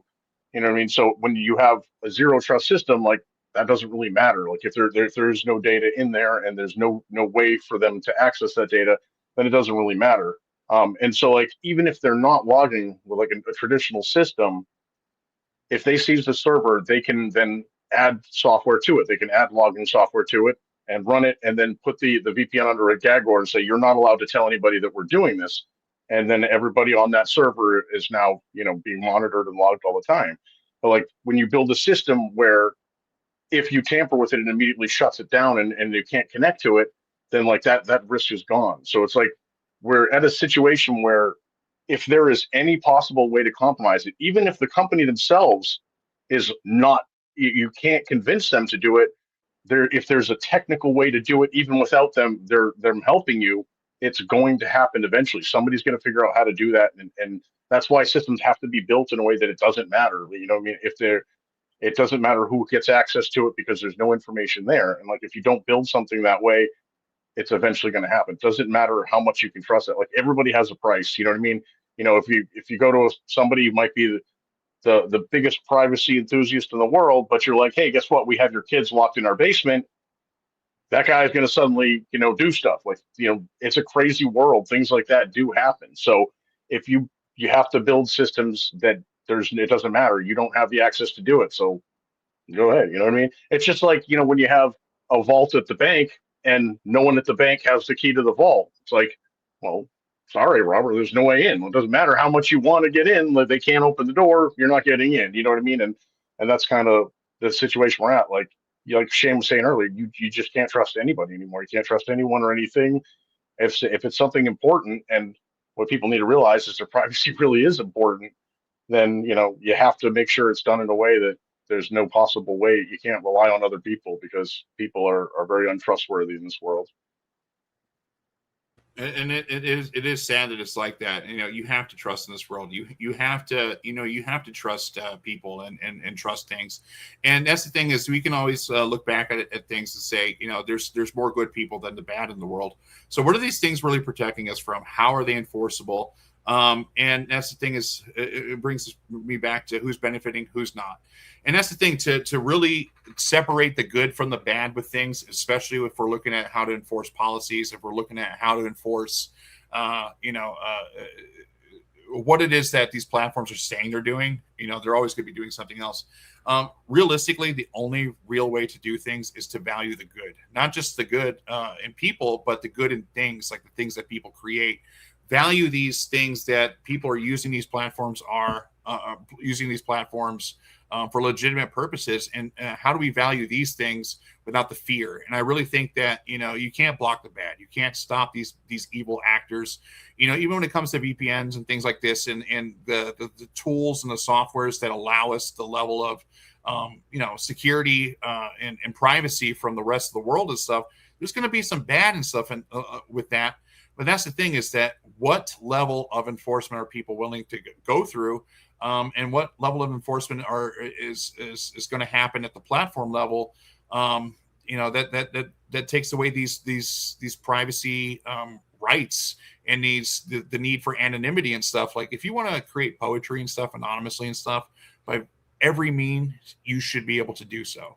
And that's the thing, is like, if you want to do these things without judgment, and you want to make a video or something like that, whether it's a gaming video, whether it's nature video and stuff like that, but you're an introvert, or you don't want to show your face, just for whatever reasons you may have, you should be able to do so.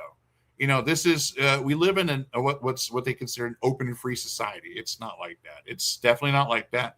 I used to believe that we were all equal. It's most certainly not like that. And that's the thing, is that we want these levels of freedoms. We want these levels of protections personally from the bad things and stuff too. And it really is, it's a big thing to discuss this enforceability behind it, because it's not something that can be enforced. And the gray area of not being able to enforce it and enforcing it affects people like me, affects people like you, affects people who want to write that poetry, or want to write these stories and stuff anonymously, that want to make these videos, that want to interact with their gaming friends and stuff like that, and just kind of want to just be their digital selves. So everybody's affected by it and stuff, and it's really, there's no good coming from it. It's my take on it. It really is like this, and it's really sad that it's like this, but there's hope with it all.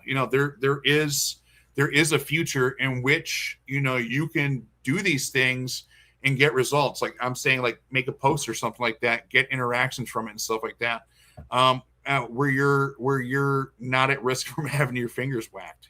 Like, what about the people in China, things like this? And the things that we're talking about right now, is we're talking about this like in the United States mostly. This is stuff that's happening now, where we fight for freedom, like where we have these things. And that's the basis of being a true American, is that we're free, and we are free. But how can we be free from these systems that can't be enforced and that affect us and require us to upload our identities and stuff, when they can't even value our identities? They don't value us as humans, and they don't value the good things in which we do on these platforms, the good things that we say, and the good people that we're involved with. They don't value these things. They just want more and more from us. Well, I got something that they can have, and it's one finger, and it points to this guy.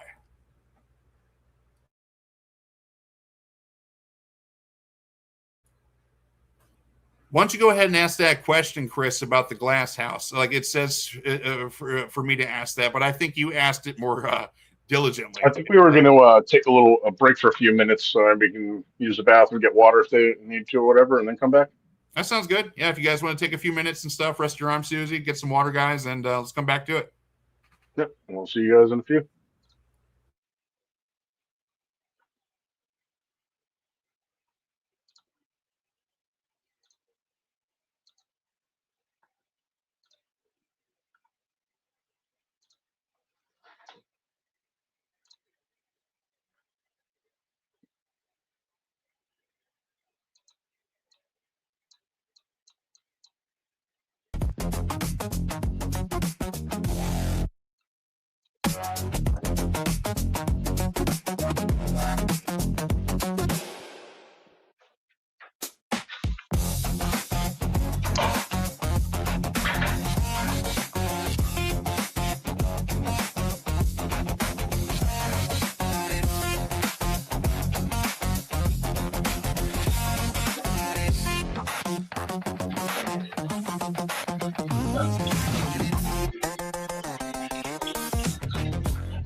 Every click, every move, yeah, they're watching the feed, showing ads for the things that you don't really need. They want all the data, they want your ID, but I've got some news that just won't work for me. So I encrypt the connection and cover my tracks. We get to the truth and we stick to the facts. We build a safe place where the speech is always free, where cypherpunks go to just hide and speak. Hide and speak, we stay in the shadows and make some noise.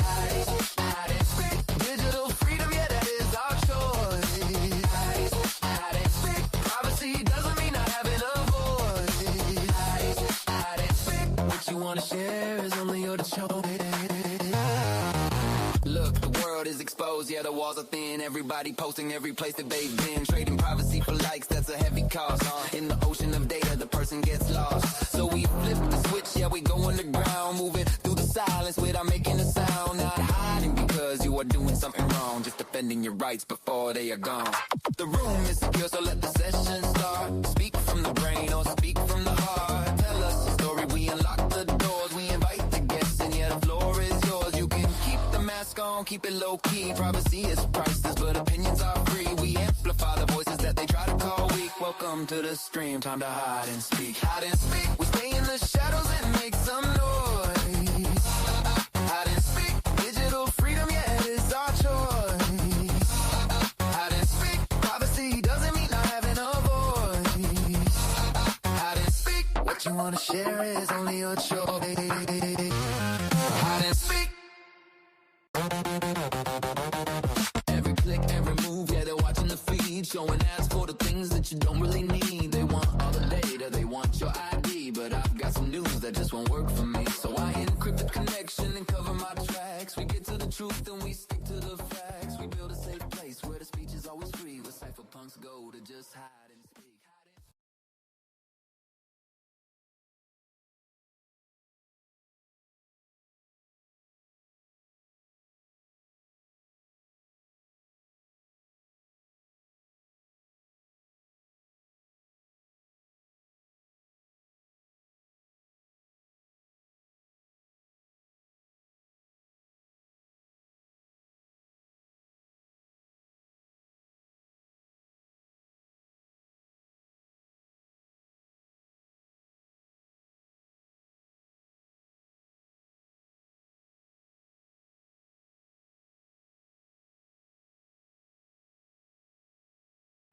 We have somebody that might want to join us right now if they can hop on.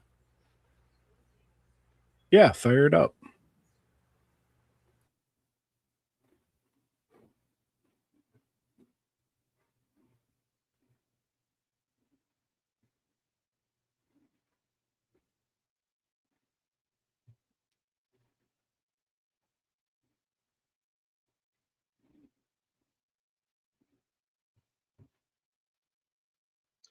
Hey Shane, I just put the link in the studio chat. You want to give it to them?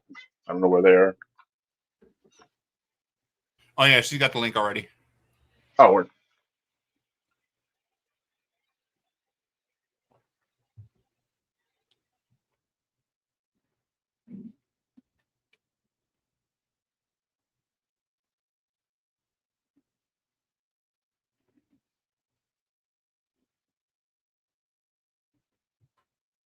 It says she's backstage.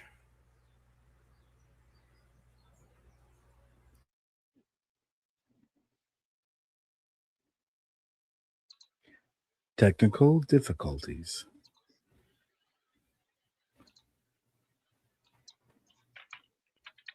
Did you give him the new link or was it the old link? Because remember we changed the link? Because I don't see anybody in here in the backstage area.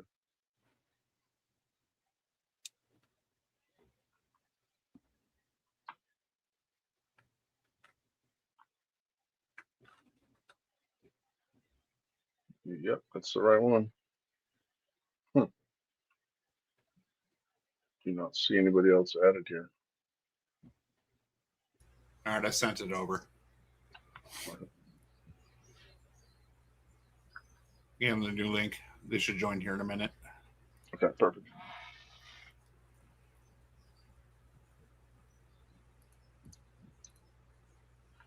Uh-huh.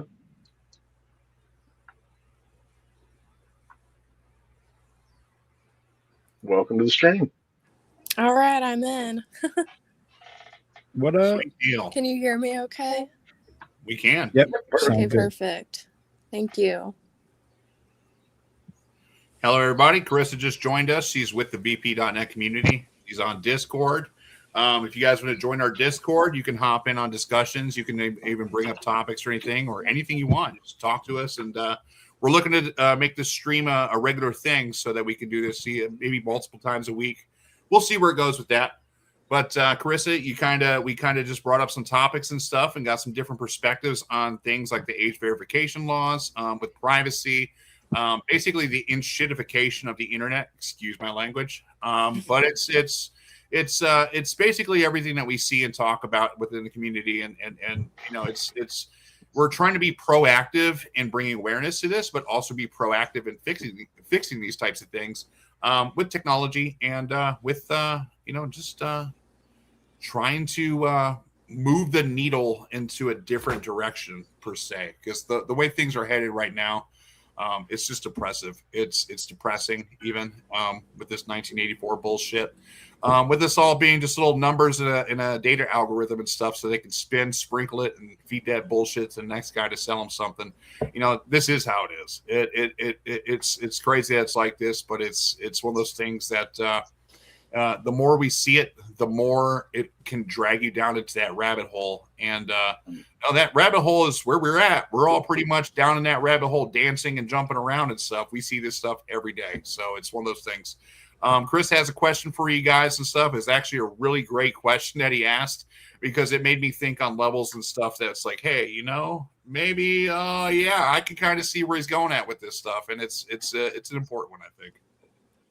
Yeah. So yeah, you know, a lot of times privacy, we trade away privacy for convenience, and you know, a lot of times people will use an app that's super insecure just because they can save $3 a month by using it or something like that. So you know, I thought of like let's push that to the extreme.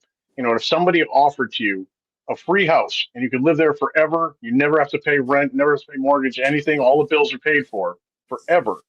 The catch is all the walls are glass, and you're not allowed to hang anything up to cover them up or block the view. And it's right in the middle of a busy city, and anybody who wants to at any time of the rest of your life can just look in and see what you're up to. Is that worth it to you? Would you do that? Because I mean, having a home security forever, you never have to worry about your house, or really you're covered there. That's basically like free money for the rest of your life, but no privacy either. What would you That's what guys the do? internet's doing. I'll go ahead and Exactly. start with that. If I lived in a glass house where everybody in the city could drive by and see what it is that I'm doing, which is mostly just working and stuff anyways, it's like there's not much, like I'm not too interesting of a person and stuff. You know, we do some stuff that like gardening, things like that. Susie's really wonderful with all of this. But if to turn the walls to glass and stuff for $1 million, absolutely not. Because the thing is like, that's what privacy is that if I want to share things with people, that's at my discretion. I want to share these things, you know. And it's those things like if we're sitting around watching TV and stuff, you know, what if somebody just out there on the sidewalk just walks up and just starts staring at you?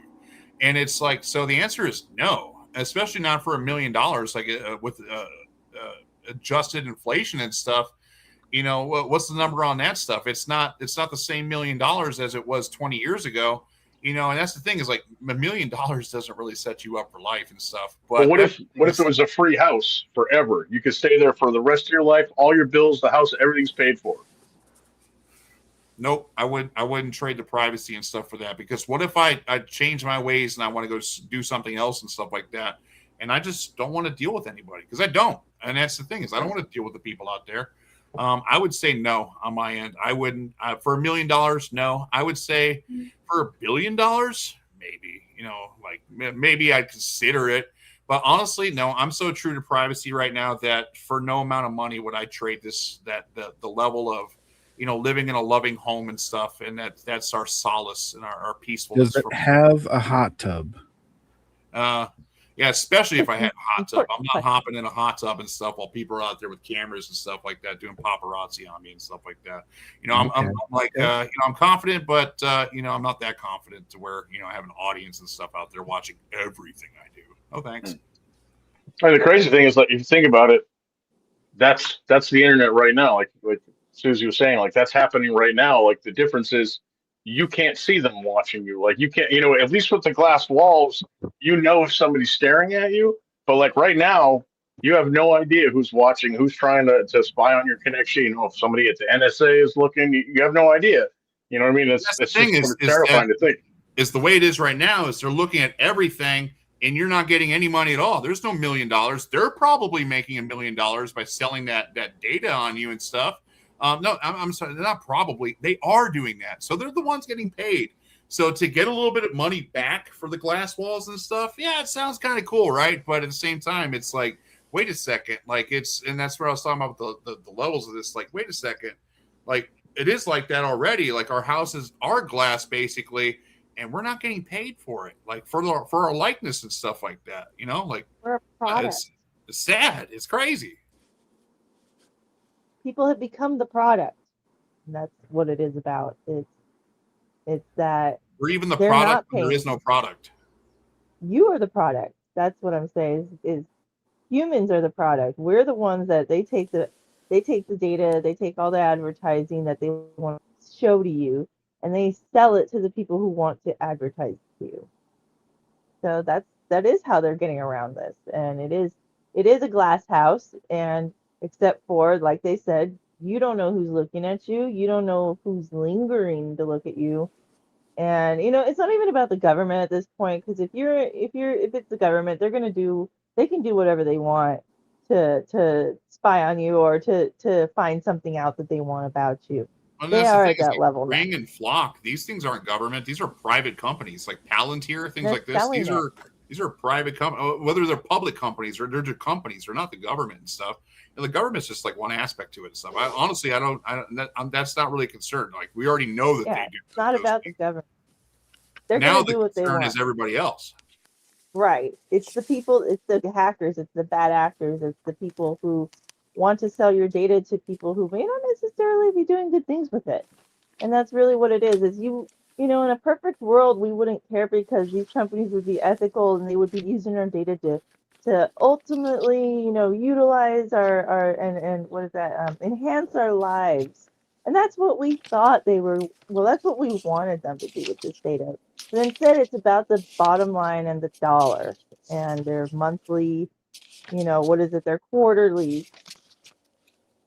That's what it's about. And it became that. It got exploited. And so we're now a product and we're being sold. Yep. Well, the insane thing is like just how much information is being collected about us, and like they're really shooting for the stars and stuff. Like we just did a story a while ago that Kohler has a toilet out called the Dakota it's not even a toilet, it's a smart camera, an AI powered camera for your toilet that keeps track of everything you're doing in your toilet and then sends it all to their servers so AI can analyze it and tell you about your health. Like they're a camera in your toilet, and they want you to pay $600 for that. And it's just like, and what's insane is some people are actually buying it apparently, which I can't imagine why. But there's a market for and they're paying a lot of money for it too. Yeah. music to the black market's ears. You know what I'm saying? Well, let's go back to this question, Nathan and Chris. Nathan, would you live in a glass house for $1 million? And the house is free, Absolutely. right? You say absolutely or absolutely not? Sorry, my speaker cut out. Did I hear absolutely? Absolutely. For $1 million, I'll do it.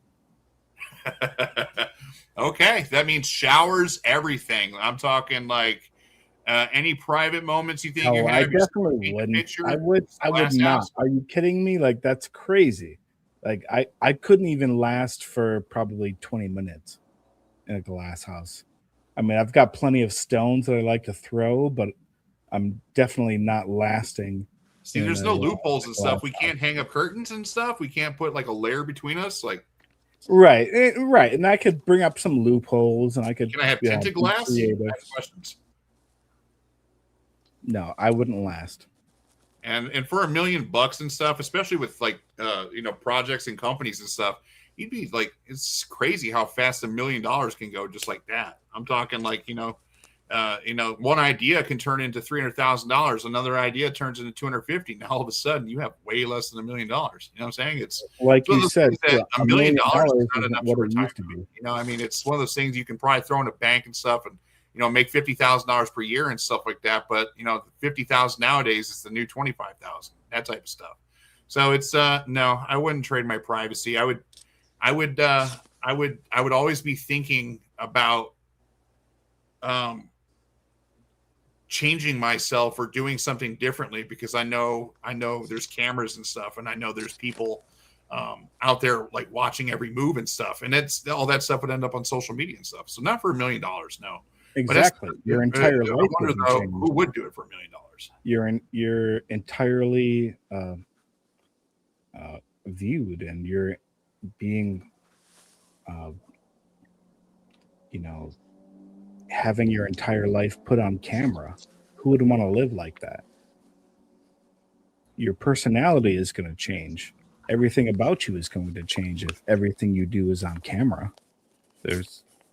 Oh yeah, we were talking about self-censorship earlier. Like, phew, you're gonna self-censor a lot. Yeah, when people know they're being watched, and at the deep level of which they're being watched, they change. Like, this is truth. Like, it is the truth. Imagine having everybody that comes around you is judging you for what you do and what you look like and what you're wearing and how you shower and how you brush your teeth. Like, that's not a life. And what about unexpected things that happen? An accident, something, you don't have any control over, that you don't necessarily want everybody looking at, Well, and that's the whole thing. It's like, as individuals, we should have control over ourselves and our own lives, and we should be accountable for what we do and how we live our lives. But that doesn't mean that I have to respect how you judge my life and how you judge what I do, because it's my own life. right? And that's what privacy is really all about. This is what we've been talking about the whole time here for the last 2 hours now. Like, privacy is not just privacy, it's personal. It's what you do in your own life, and what you choose to do is what makes you who you are. So why would I give that up to the government or to some corporation to choose what I get to choose in my own life? If I want to go to the grocery store in my pajamas because I need a quarter of milk, then that's my right, and I don't need everybody else knowing about that. Yeah, well, they say that the road to hell is paved with good intentions, right? Right. And that's kind of like Absolutely. the whole thing, is people don't think about the consequences because everything is marketed as general safety and obviously convenience. So people don't think about the future aspects of the real cost of giving up your privacy, your information, your health records, whatever may be the topic of discussion.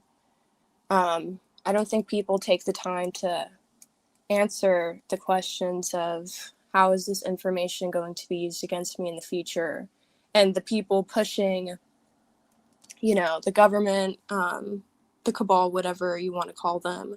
You think that we're going to be able to know what they're doing at all times? You think that we're going to have an inside eye on their daily lives? Like, we're not going to have any control once we give up the little freedoms we have, because everyone touts the US as being, you know, the freest country and whatnot. I don't even think the Constitution holds many grounds anymore based on what we're seeing today.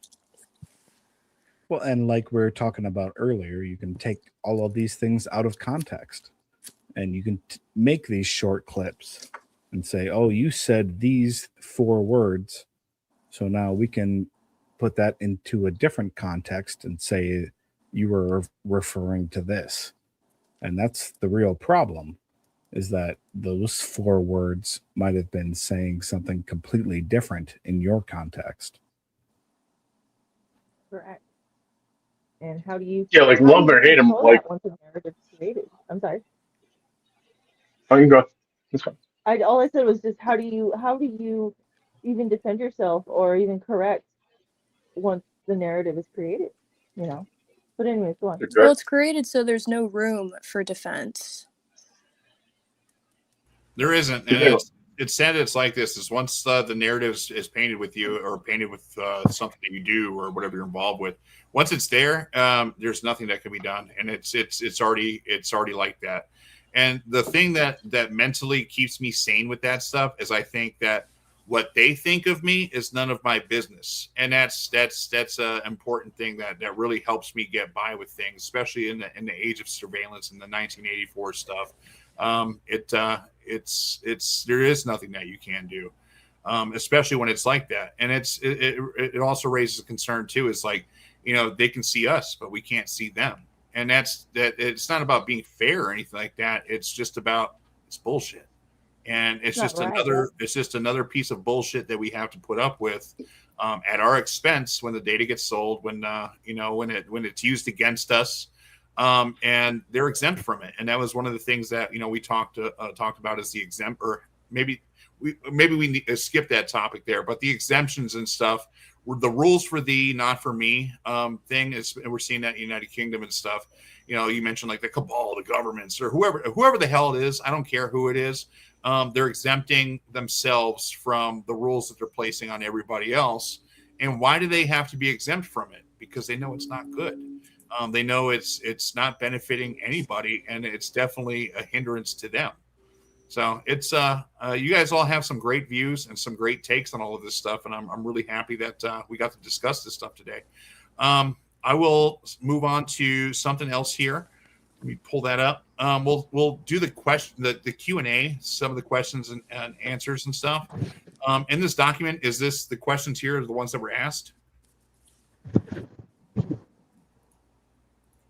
We have one from Mrs. CMS. Should someone develop a wallet, like a catalog, where every piece of communication each individual creates online is cataloged to their own wallet, like an ongoing diary as part of the defense? And then the second question is, do you see... Let's just hang on that one for a second. I think that's actually a really kind of an interesting idea. I think what she's saying is that, like, you know, for what we were just talking about, where people will take your words and use them against you, and specifically just take individual parts of your message. If you can then refer to, you know, a cryptographically proven wallet that shows, no, this is actually what I said, and here's the proof of it, so that you can have that defense of yourself. So it's almost to the point where, because so many people are going to be tracking what you do, you're almost to the point where you almost want to track what you do on your own to be able to prove what you really said to people. Which, you know, so it's almost, there's so much surveillance and being used against us. It's, instead of just wanting to self-censor, now we almost want to self-surveil as our own defense against them, which is kind of a wild development, really. That's almost leaning into the whole system, which I don't like. You're being a part of it by actively, like you said, surveying yourself, whether it's surveying yourself or censoring yourself. You know, you're always going to be walking on eggshells. You're submitting. I would say with this cataloging stuff and keeping this personal diary, this stuff already exists, and especially with our computers now in an age of AI. It's called Windows Recall. Like it's these things exist on devices now and other methods and ways. I'm surprised it hasn't been pushed on people yet, but it's one of those things that it records everything you do, everything you see on a computer, everything you see on a device. And it's so that you can recall it later, so that like, oh yeah, hey, I started typing on this document. I was really in the flow state. I was making sense, but I can't find that document. You just ask your little AI. There it is, pops up. You know, it remembers everything that you did, and it knows everything about you, and you have this like tool to assist you with that. And hell no, like on that. For me, it's like, no, I like if I don't remember something, I'm probably happy that I don't remember it. I'll get into another flow state. I'll write something else. That's the thing, though. It's like these things already exist, and to defend yourself against people, what's the outcome from that?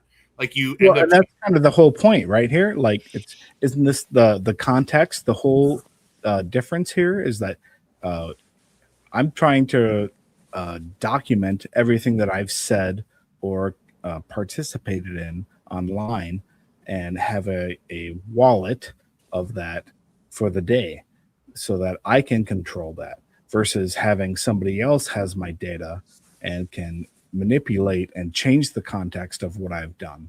So I think that's, it's kind of actually an interesting idea, where it's like, I can have my secure wallet that I can prove the context from. And this is something, these are the things that I said and participated in, versus, just having Facebook or somebody else control my data.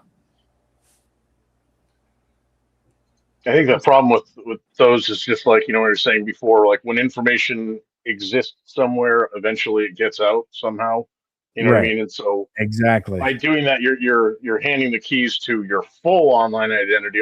Because by doing it yourself, you're ensuring that it's complete, which makes that then the most valuable app in the world for them to crack, because it has the whole picture on everybody. You know what I mean? So it would become this massive target instantly. Like, That I was get the concept exactly behind it. my same like feelings on it, was that like Yeah. initially it's just like, so now I'm just creating more data that somebody else can take, right? But I think what it is like, it's an interesting thought study, like that we live in a situation where that makes any sense at all. Like 20 years ago, if you said to somebody, "Hey, you could have this device, this app, or whatever, and it's going to track everything you do or say forever, so you could reference that later," people be like, "Why would no? What are you talking about? No one would ever have wanted that." But now we live where it actually makes you stop and think that might come in handy someday. Which is like, while it's not maybe a great idea to do, it's really shows you how much the internet has changed and what kind of society we live in now. And we already see these things like with little AI pendants and stuff that people can wear around their neck. And I think we just saw a story where some woman was regarded as a hero because somebody was walking around with their Google glasses, I guess, and they took them off and broke them, right? And they were praised instead of like, it being like, it's a crime to destroy somebody's property. You can't do that. It's bad, right? But, somebody's walking around cataloging their entire life and stuff, but they're cataloging the people around them. They're hearing everything and seeing everything. It's going into one little spot for them, only for them and stuff. But who else? Who else? And that doesn't mean like, it's just yours and stuff. Even if we're able to make that truly private and stuff like that, well, then you know about it and you start talking to other people about that stuff. These people that are in a room with you and stuff like that, they maybe try to make a joke or something like that. And it ended up, it's so funny in the room, everybody's laughing, but it's taken out of context, things like this. So I don't agree on creating a personal tab on yourself just because I've seen all the like crazy and stupid stuff. Like, what is it? It's Murphy's Law. If what can go wrong will go wrong. And I think, when it comes to privacy and security and stuff, that law definitely applies to that, in my opinion. Yeah, and people could try to hack into that or crack that, or like, it's not, it doesn't make things safe, for that purpose, and it could also potentially, create a situation where there's people that want to do bad things with that information, and they won't necessarily, so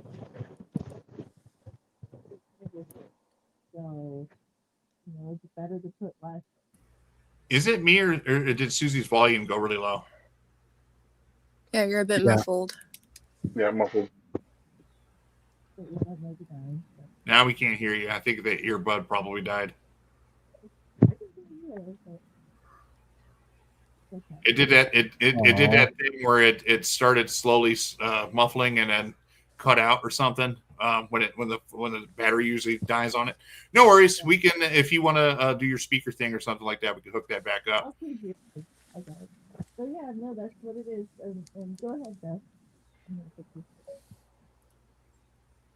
All right. Let's see. Yeah, I mean, it's a really good question. It makes you wonder and stuff. But who are these people that use Windows recall and stuff like that? And what are the reasons you would want to do this though? Is it to defend yourself against people who are like, you said this? Like, no, I really just said this. Like, if I feel like if we're wasting our time doing these things, trying to defend yourself rather than just being confident and going about how you actually do things and being about what you're about and stuff like that, and just keeping it consistent.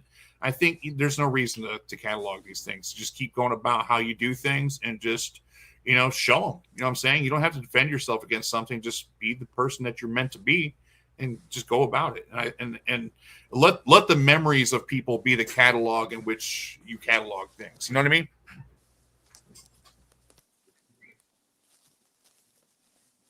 And I think we're getting into the point of the show here where we're letting the viewers add to more of the stuff. So maybe we have Carissa or Chris.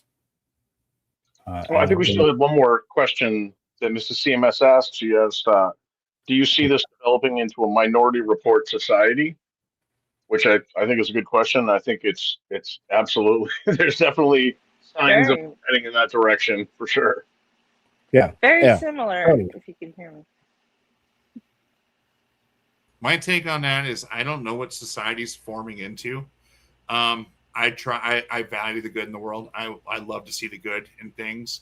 It's probably it's probably like offered some bad news to me to only try and see the good things in the world and things like that. But the world turning into Minority Report, honestly, it's always been like this. Like since the beginning of cell phone towers and stuff like that. It's been like this for a long time, and the thing is now is just like we mentioned earlier, it's blatant at this point. It's kind of just like they're like, oh, you all figured it out. This is how it is.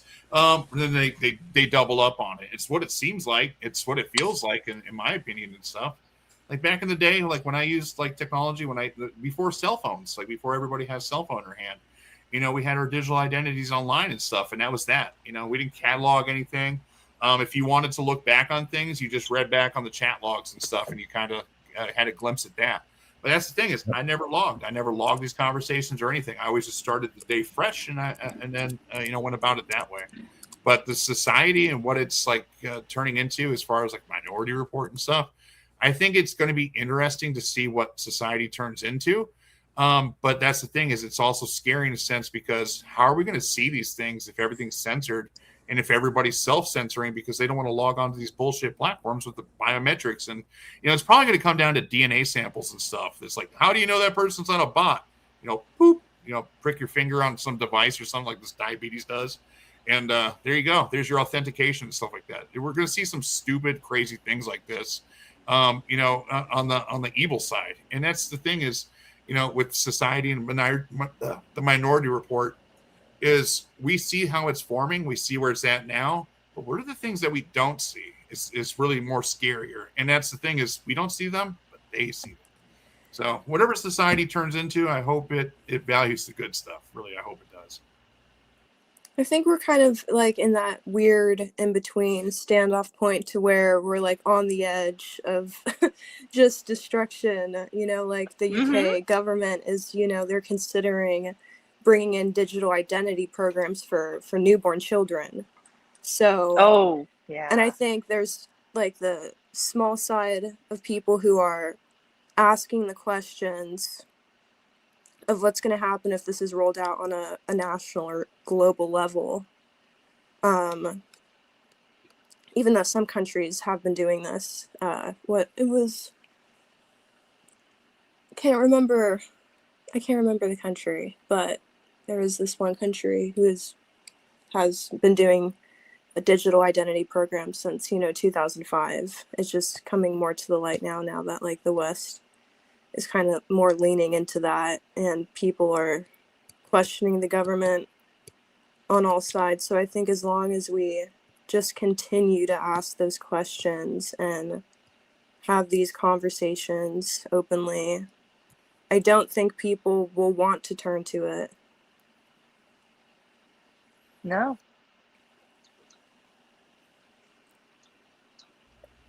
Yeah, and I think it's sort of inevitable that we're going to keep moving towards the Minority Report situation, like with AI taking over everything.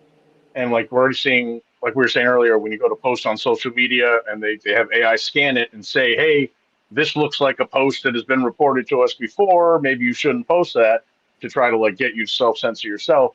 So it's like you look at that and then you look at UK arresting people over social media posts, and like there's not a big leap in between those. For you go to post something and it stops you and says you're not allowed to post that, and then the police still knock on your door, even though you never actually had a chance to post it. So you didn't actually break the law, but just because you were attempting to, I mean, I don't think we're that far away, especially in a country like UK, which that's step one of Minority Report. You know what I mean? Like they're coming to you over something you didn't even do yet. I mean, they're already labeling like good people as like domestic terrorists and stuff like that. Like, I think a terrorist is like somebody that runs into a crowd of people and tries to do bad things, like runs over people, stuff like that. That's domestic terrorism. Like when you're trying to like do some Charles Manson stuff, that's domestic terrorism and stuff like that. But now we're going to have these profiles on you predicting the things that you can do, and maybe it does predict the things that you can do.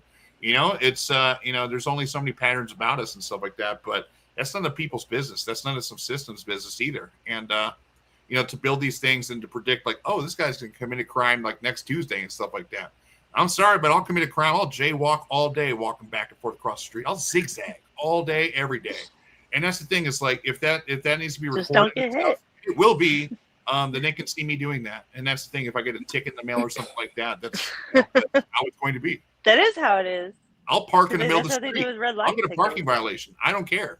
And that's the thing. Is like that's what freedom is. And that's the thing. Is like to have like the systems and crazy things in place to monitor that stuff and automatically do these things for us and stuff. It's scary. Like I'm not actually going to park in the middle of the street. I'm not actually going to go zigzag across the street and all that stuff. But that's the thing. Is like if it builds a profile on me or something and tries to predict that I'm going to do that and stuff, it's concerning. It's actually concerning because it is like that right now. Like I've seen these videos and stuff with the flock cameras, and people are like they accuse somebody of stealing something because their car was the only car in the area.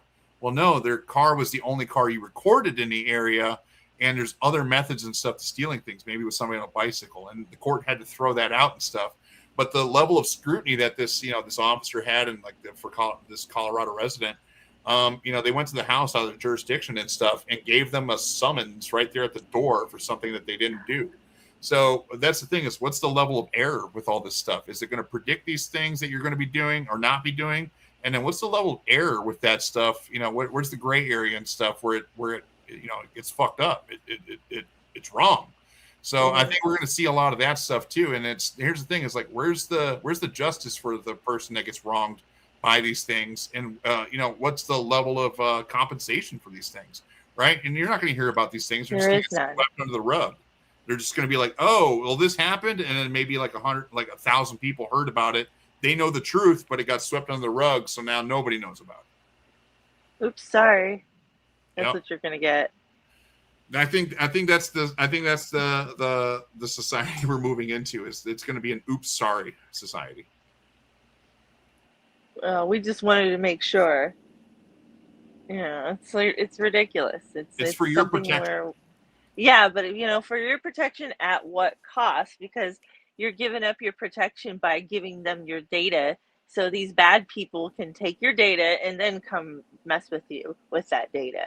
Because that is what people do. You see it all the time with when. Well, that's always the messaging, right? The messaging is that we're making it easier for you But in reality, we are taking all of your data and we are selling it. Yeah, Indeed. it's Indeed. faux And protection. Yeah, that's it. They were trying pushing that line with the whole digital ID. They're like, it's so convenient. Everything you do, it'll be so easy. Just use your digital ID. And that's why we need to have your child born into a surveillance state with no consent, and they'll be trapped in there forever, and there's no way out. Yeah, no, thank you. No. Welcome to the Matrix, and it do be like that. It be like that. You know what I'm saying? It's nuts. That's like that. So if you guys have any more questions, if you want to join us on Discord or if you want to reach out to us individually, we value community. We value the topics and stuff that are less spoken about, and value the topics that are spoken about that receive like maybe not as much attention as they should. We are in the age of surveillance. We are in the age of where our privacy and freedoms are being eroded. But here's the good thing is there's things we can do about that. And there's ways we can come together, even privately, in which we can discuss these things. So if you or anybody you know would like to hop on here and speak with us in the oncoming weeks and give us their viewpoints, give us their experiences. We all come from somewhere and we all have a crazy story. That's the thing is we all have crazy stories to share, and we all have crazy stories that we see day in and day out.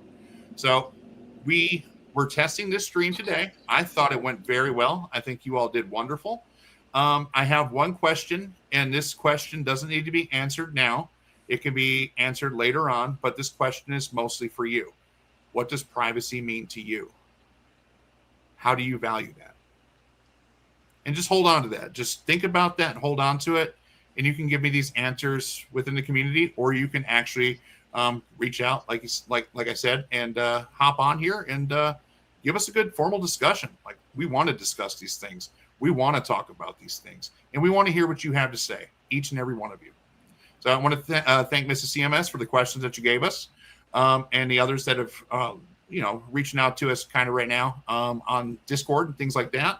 And I want to thank you, Chris, and Nathan, and Susie, and Carissa for being here. I think we had a wonderful stream today, and I'm looking forward to streaming some more with you guys in the future. Had a great time. Thank you, everyone, for joining us. Thanks for Awesome. having us. Sounds good. Before we conclude things, anybody have anything else to say? All set. The last thing I have to say is onward. Let's roll. Over.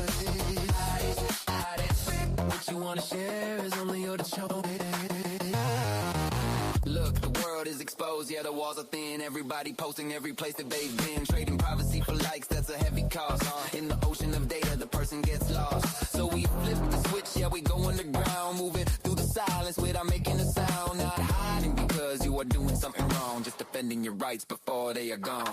The room is secure, so let the session start. Speak from the brain or speak from the heart. Tell us a story, we unlock the doors. We invite the guests, and yeah, the floor is yours. You can keep the mask on, keep it low key. Privacy is priceless, but opinions are free. We amplify the voices that they try to call weak. Welcome to the stream, time to hide and speak. Hide and speak, we stay in the shadows and make some noise. Hide and speak, digital freedom, yeah, it's our choice. Hide and speak, privacy doesn't mean not having a voice. Hide and speak, what you wanna share.